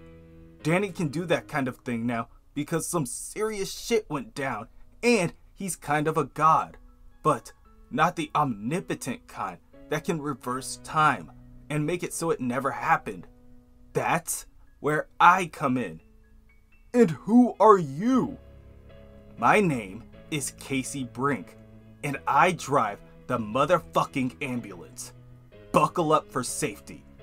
"Where are we going?" Casey snaps her collar and puts her mask back on. "Mobile Slaughter Unit X-19, as far back in time as we can." "Okay then," Robotman responds. "And how are you holding up?" "Well, Cliff, I miss my cat." Elsewhere, outside a hole in the wall called the Rash, something strange is happening. A person, or rather, an astronaut, walks down the dimly lit sidewalk. It carries a small red box in hand. Then, the astronaut turns a corner and enters an alleyway. It is There, they find Casey's cat. "There you are, Lotion," they say, kneeling down. "I've got something for you." The astronaut tips the box over and pours out the contents. Lotion hesitantly tiptoes over to the stranger before biting down on the bits before him. And then, Lotion begins to grow and change. The Doom Patrol arrive back in time and crash into the Mobile Slaughter Unit X-19. They break through the side of the space station, and Casey runs over a number of Vectra before screeching to a halt and parking right next to the past version of Danny. "Shit," she sighs out as she looks around her. They knew there were going to be guards on duty, but not this many. "How did they know we were coming?" she asks. "Because of me," answers an all too familiar voice. "Torminox," Casey gasps. "Yes, your dear old dad from the pages of Danny Comics. Before you rescued him, the Vectra tortured so much meat out of Danny, they broke him. And that's when he produced me. I don't even think he knew what was happening. He was in so much pain. Once, I was loosed upon the universe. There was no stopping what I could create. Like this synthetic version of Danny the Ambulance, using Vectra's meatless multiplier and some of Danny's DNA.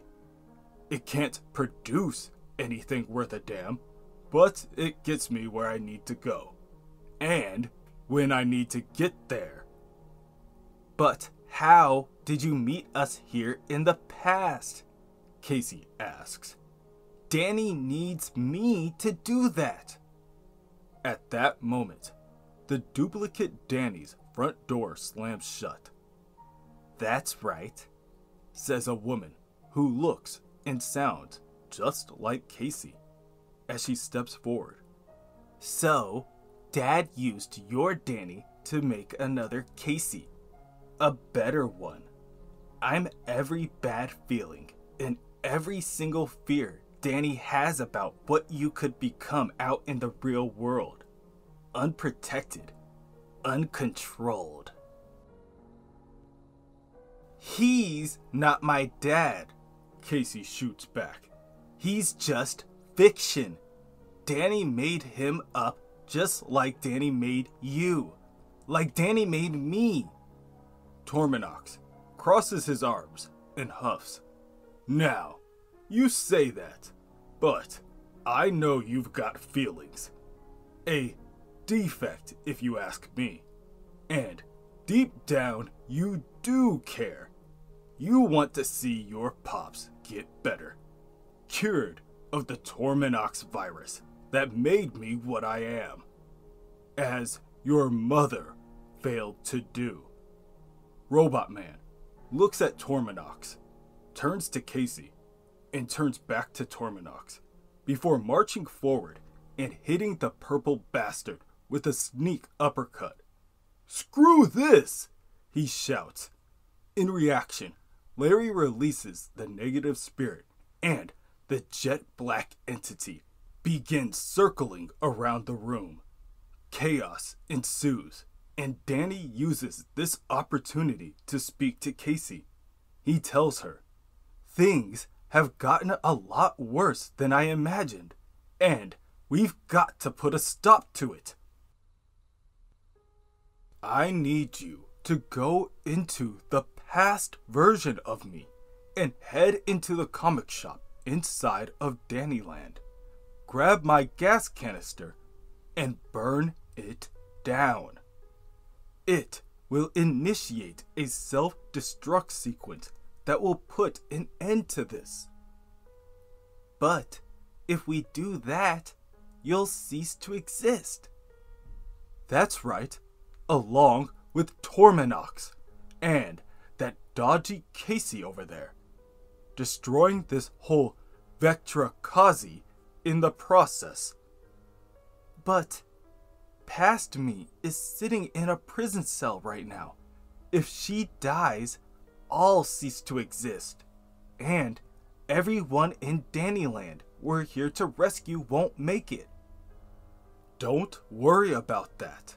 Just head into past Danny with Ricardo and Sam. Have them gather everyone in Dannyland and run them into me. You trigger the self-destruct, and then get your Cory Bungus back in my driver's seat. Go, Casey!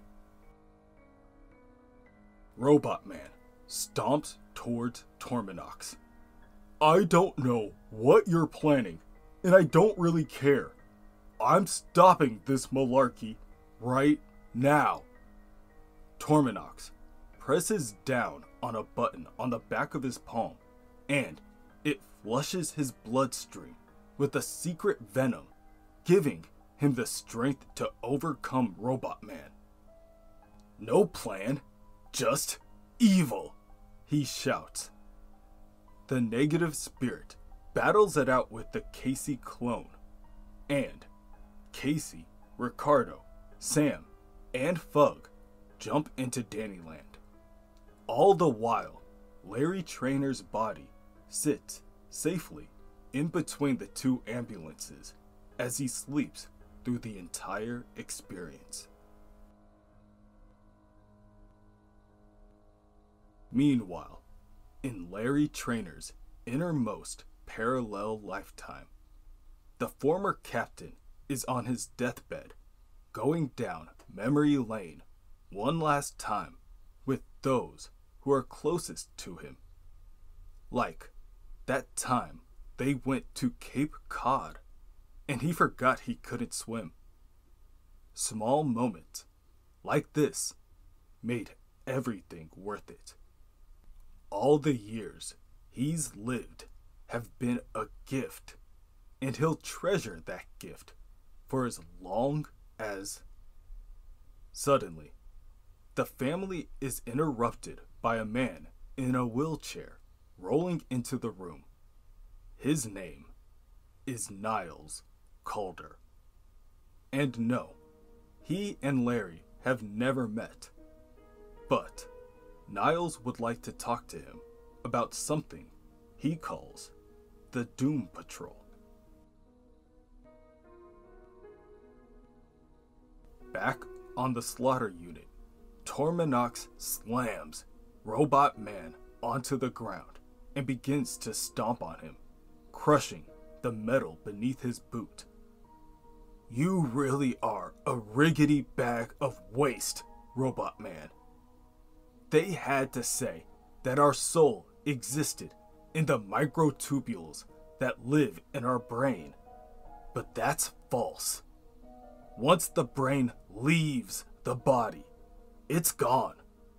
The brain needs to work in harmony with the cells for a soul, in a Western philosophical sense, to exist. Like a machine. There's no way to get that back once they dump your garbage into all that metal. It's lost. Like your spirit. You're empty.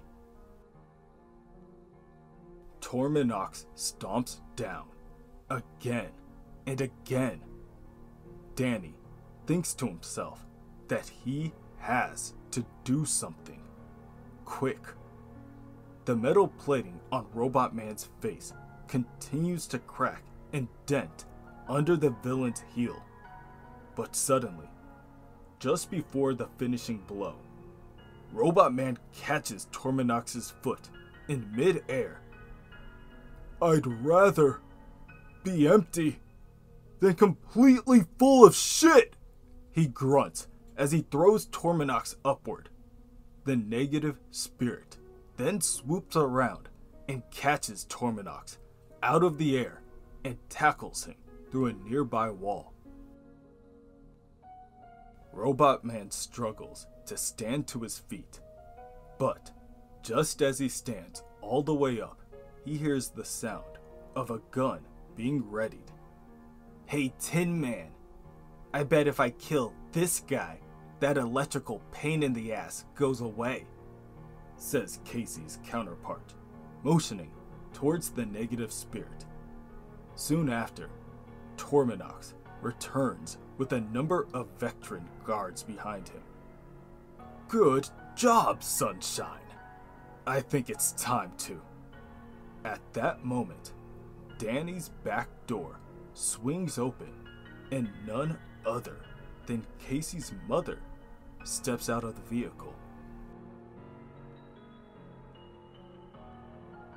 Within Dannyland, Sam is attempting to administer first aid to Flex Mentallo. Luckily, the hero is still alive. Traveling to the past has given them time to stop whatever the Vectra used to slowly kill him. "Time travel is a wonderful thing," cheers Ricardo. "You go and round everyone up while we wait for Casey. I'll take care of Flex here." He kneels down before Fug and presses on the alien's chest compartment. The compartment opens up and a purple goo spews out. Ricardo dips his hand in the goo and spreads it on Flex's chest. "What are you doing?" Sam asks.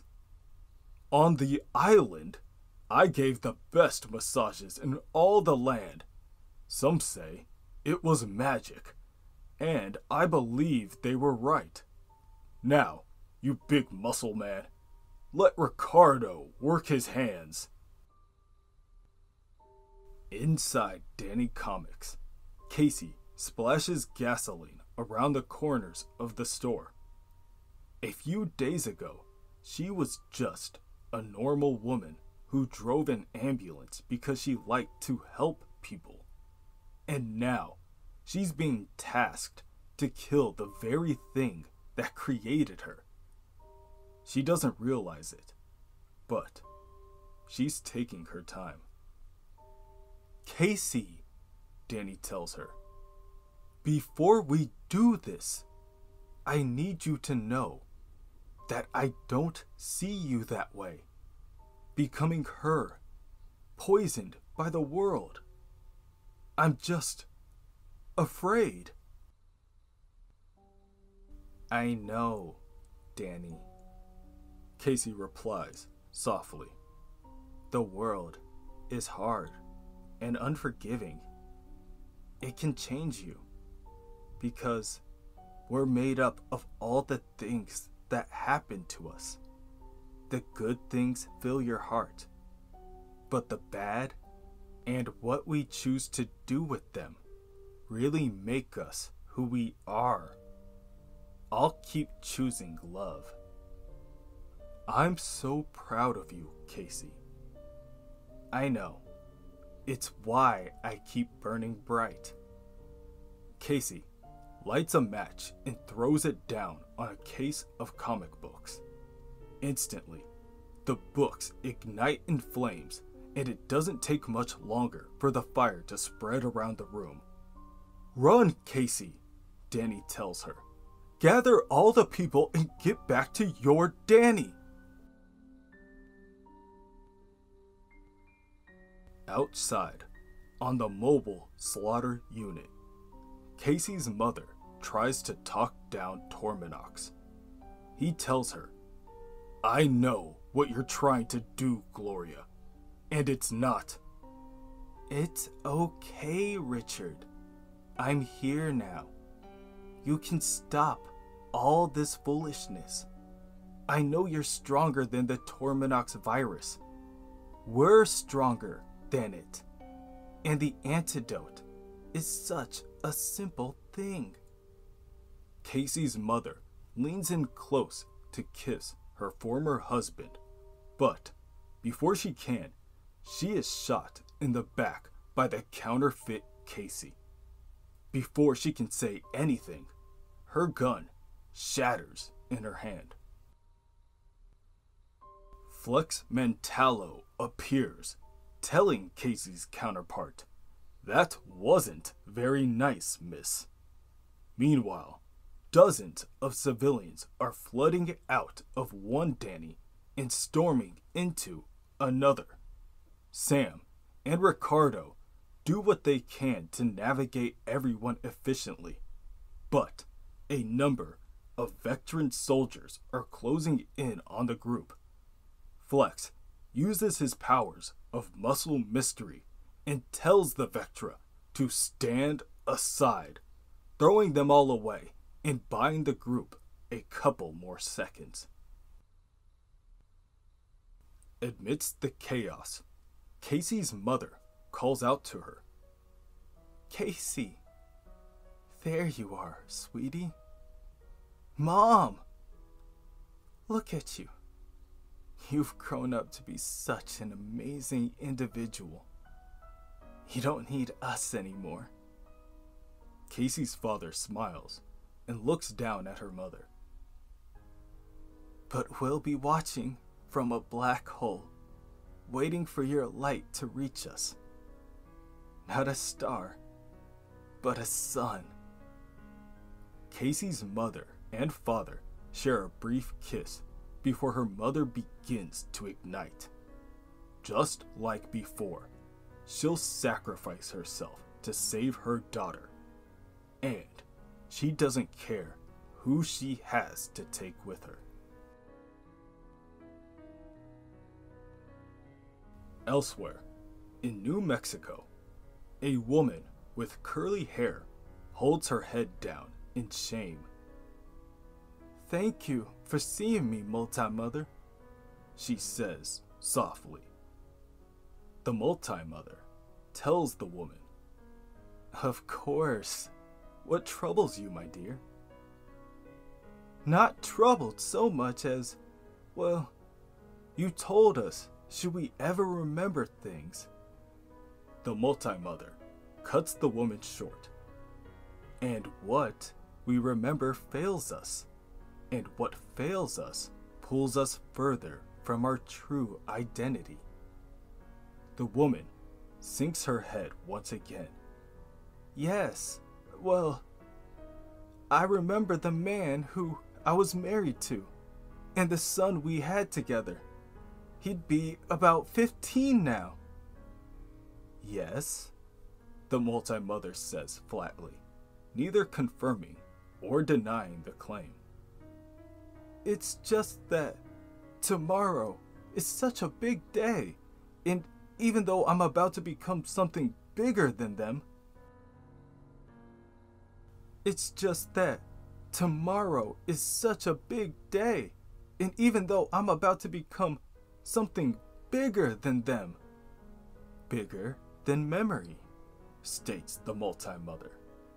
"Bigger than bonds. One with the multiform." "Yes!"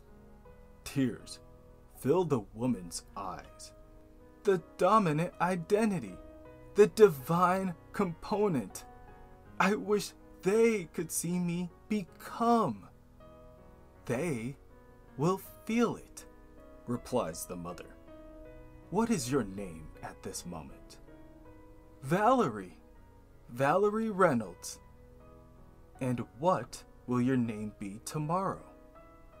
"Jane. My name will be Jane." "That's right, dear," says the Multi-Mother. "Tomorrow, we will all be Jane."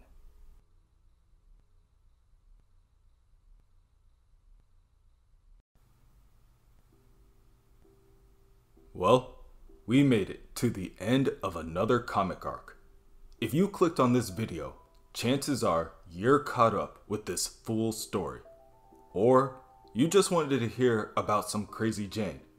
And that's okay too. Crazy Jane videos do pretty well over here.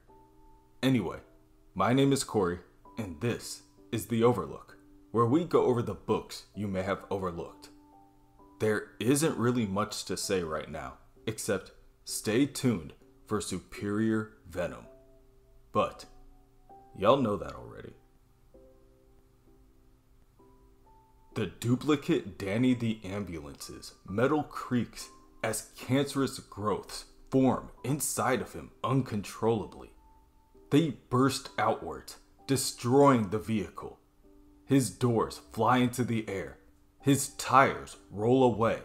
His framework begins to shatter. And the growth keeps growing. Casey and Robotman just stand there, speechless. Finally, Robotman tells Casey, "We gotta go." At that moment, Larry Trainer groans himself awake, explaining, "I just had the weirdest death. Tell me about it in the ambulance. We're getting out of here." Everyone shuffles into the present day Danny, and Casey jumps into the driver's seat. Through a cloud of static, Danny tells the heroes, "Get everyone inside Dannyland. Too dangerous. Must break free from the timeline. Only way survive faster than you've gone before." Casey throws on her mask and turns on the psycho gas. "Are you okay? You don't sound right." "Something's broken inside me. Weaker than before. Too much birth. Something wrong. Don't know if we'll make it." Casey stomps down on the pedal and the Doom Patrol soar out of the space station. The overgrowth of innards spreads through the room and into the next corridor, consuming every Vectran guard in its wake. Over the intercoms, one of the Vectran High Commanders yells out, "Warning! Hull breach! Organic matter overtaking systems! Expected core damage fatal! Breach net! Barely holding! Evacuation unlikely!" Outside, Danny the Ambulance is rocketing through space. Danny warns Casey that they need to go faster. Casey tells him, "I'm going as fast as I can. I feel like you're coming apart."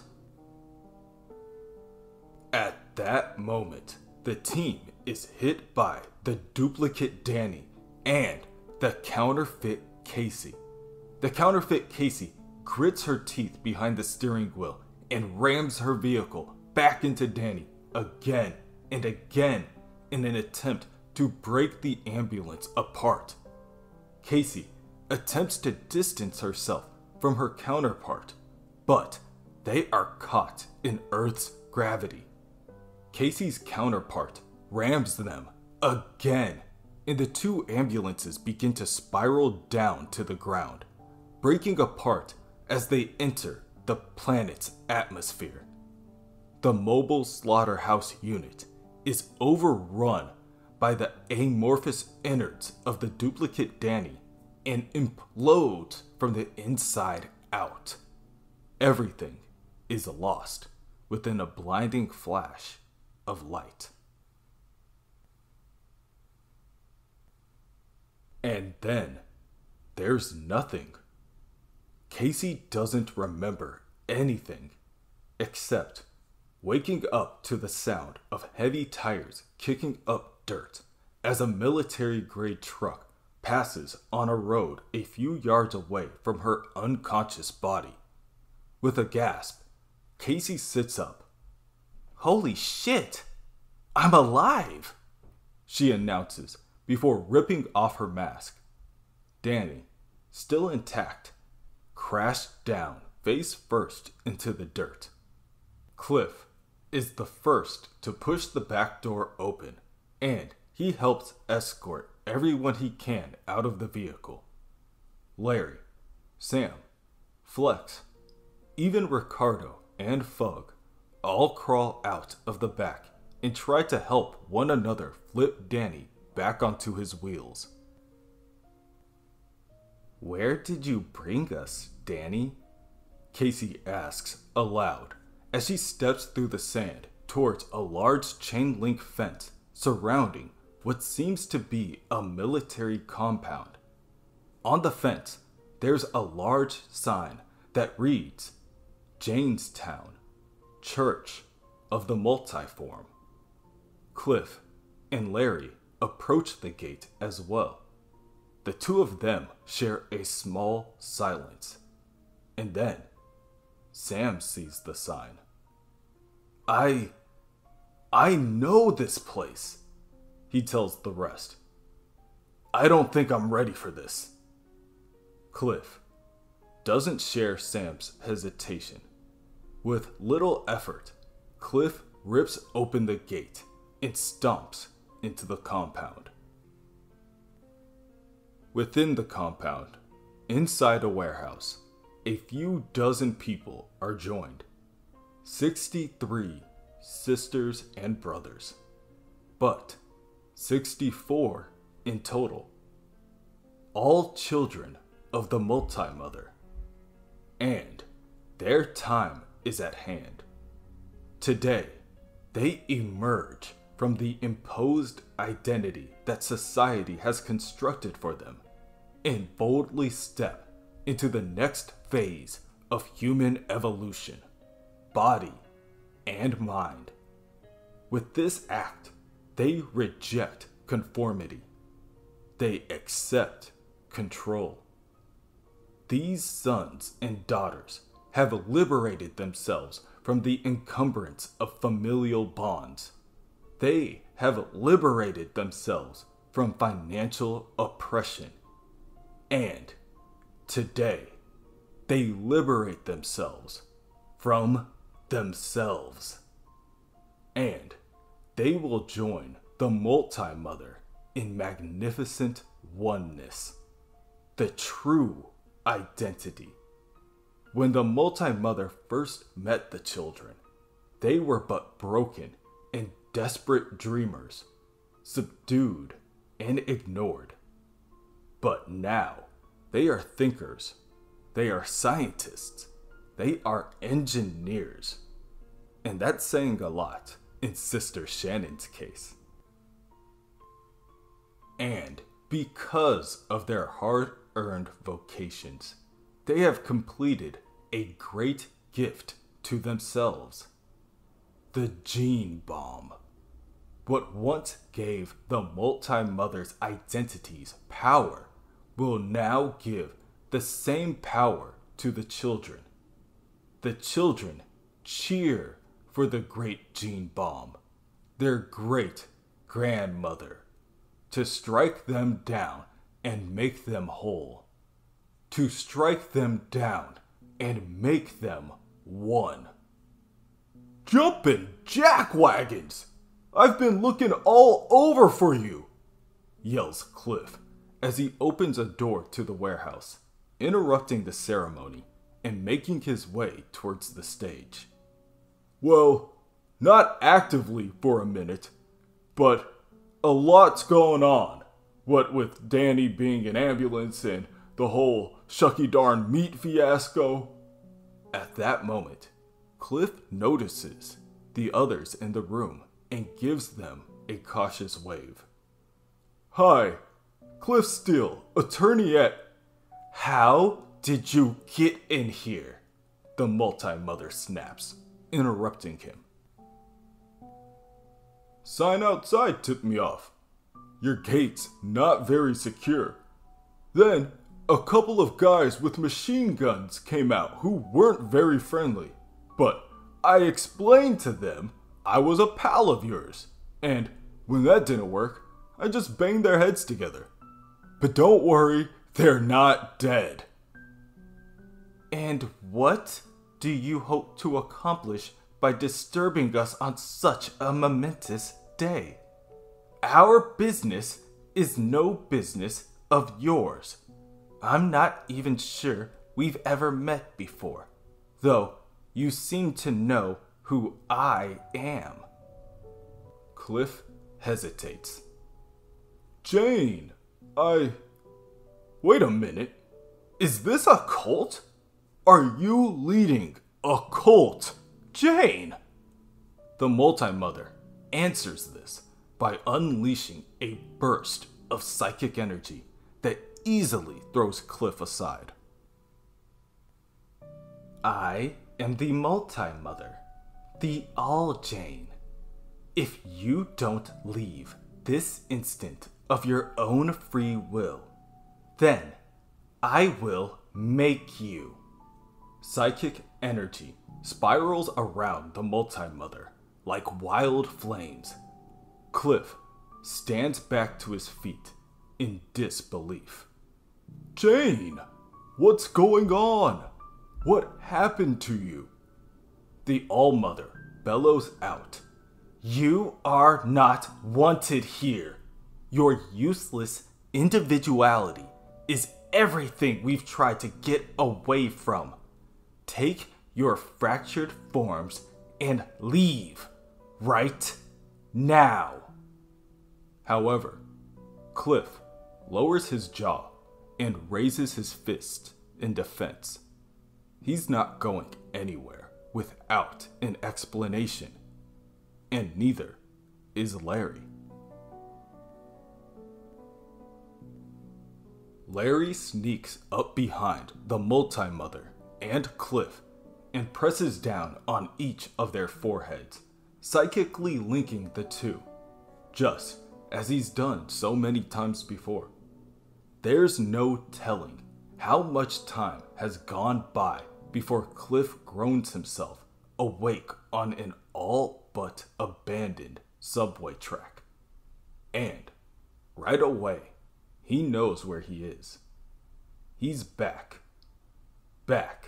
in the underground. Cliff pulls himself up from the tracks and onto the empty subway platform. It is there he finds a directory, a map of the various persona locations within the underground. But for some reason, each location is marked Dr. H. Well, this is different than last time, Cliff comments. Then, the screeching of metal fills the subway as a train approaches, but it doesn't appear to be slowing down at all. Cliff steps forward towards the tracks, hoping to find Driver 8 or anyone else who can help him find out where Jane is. The train continues to speed by. Luckily, Jane is on board, and she's been looking for Cliff as well. Back in the real world, the children of the Multi-Mother are becoming irate. They stand to their feet and circle the Doom Patrol, demanding that they step away from Jane. Casey is able to ward them off with small blasts of energy, but she doesn't actually want to hurt the innocent people. Larry, things are getting hairy over here. Larry, who is still focused on keeping the connection between Cliff and Jane, responds, "Keep them back, Casey. I'm creating a circuit between them that allows Cliff inside her mind. And if I'm forced to break the connection suddenly, they could both end up brain dead." The children of the Multi-Mother continue to swarm and start grabbing onto Casey. This results in Sam stepping forward, and he orders the jumpsuit-wearing weirdos to back off. "You all get away from my friend right now." "Sam?" calls out a voice from the back of the group. "Valerie? Sam, what are you doing here?" You and your people need to leave this place. Valerie, I know you felt empty. I know I took you for granted, but you need to come home to us. Lucius needs his mother. I need you, Valerie. I'm sorry, Sam, but that's not possible. Today is an important day. We are about to receive a great gift. The gift of oneness. The gene bomb will fall on us any minute. Within the underground, Cliff and Jane take a seat next to each other. Cliff, what are you doing here? Jane, I'm sorry. For everything. For abandoning you. For not understanding you. For being afraid. Sometimes, being encased in all this metal, it's hard to remember what being human is like. But that's the thing about this brain. It never forgets what the heart feels. Cliff, that's really sweet, but you need to get the hell out of here. At that moment, an alert rings over the intercom. She knows you're here. She's found us, Jane tells him. Who? Dr. Harrison. At least, she thinks she's the doctor. An identity. An alter who emerged from the trauma of seeing a superhuman god being murdered and exposure to his otherworldly blood. And, along with Harrison, came the unlocked dormant powers of mind control and powerful suggestion. She plans on curing me by putting the other identities into other people. I'm sure this Dr. Harrison is a bad person, but isn't being cured a positive thing? She plans on killing all 63 cult members once she's done transferring the identities, Cliff. I'll choose therapy over that. Healing is a collaborative act, not a relationship of control. And there's a treatment for my condition, but a cure has yet to be discovered. I will possibly deal with this my whole life. I've accepted that. We've accepted that. I'd love for you to do the same. Cliff takes a moment before responding. You got it, Jane. Jane goes on to tell Cliff that she and her other 63 identities live on this train, constantly moving to keep away from Dr. Harrison. Sometimes she finds them and she interrogates them for information she can use against them or to manipulate other people. But Jane and the others banded together. They learned to cooperate and came up with a plan to stop Dr. Harrison. They began to tell lies. Eventually, through feigned resistance, they were able to convince the doctor that they had a photographic memory and that they'd seen the blueprints for the original gene bomb that caused their powers, the one created by the Dominators. They told the doctor it would separate Jane from the other identities, and she trained her followers to build it. Only, it's not a gene bomb, but psychic weapon they learned how to build while fighting in the Monic Mind War long before Harrison emerged. It's biologically coded to kill Jane's dominant identity. Jane begs Cliff, whatever he does, he cannot stop that bomb. Outside, Danny overheard Sam and Valerie speaking about the bomb, rounded up Flex, Fug, and Ricardo, and raced off to stop the plane carrying it. However, Danny is still in poor condition. But if he can manage to fly, they can get Flex close enough to defuse the bomb using his powers of muscle mystery. Meanwhile, Cliff is forced out of the underground. The psychic link between him and Jane ends, and he tells Larry to make sure nothing stops the bomb from dropping. Larry doesn't hesitate for a second. He tells Cliff, "I hope you're right, old buddy," before letting out the negative spirit. Danny the ambulance uses what little power he has left to lift into the air one last time.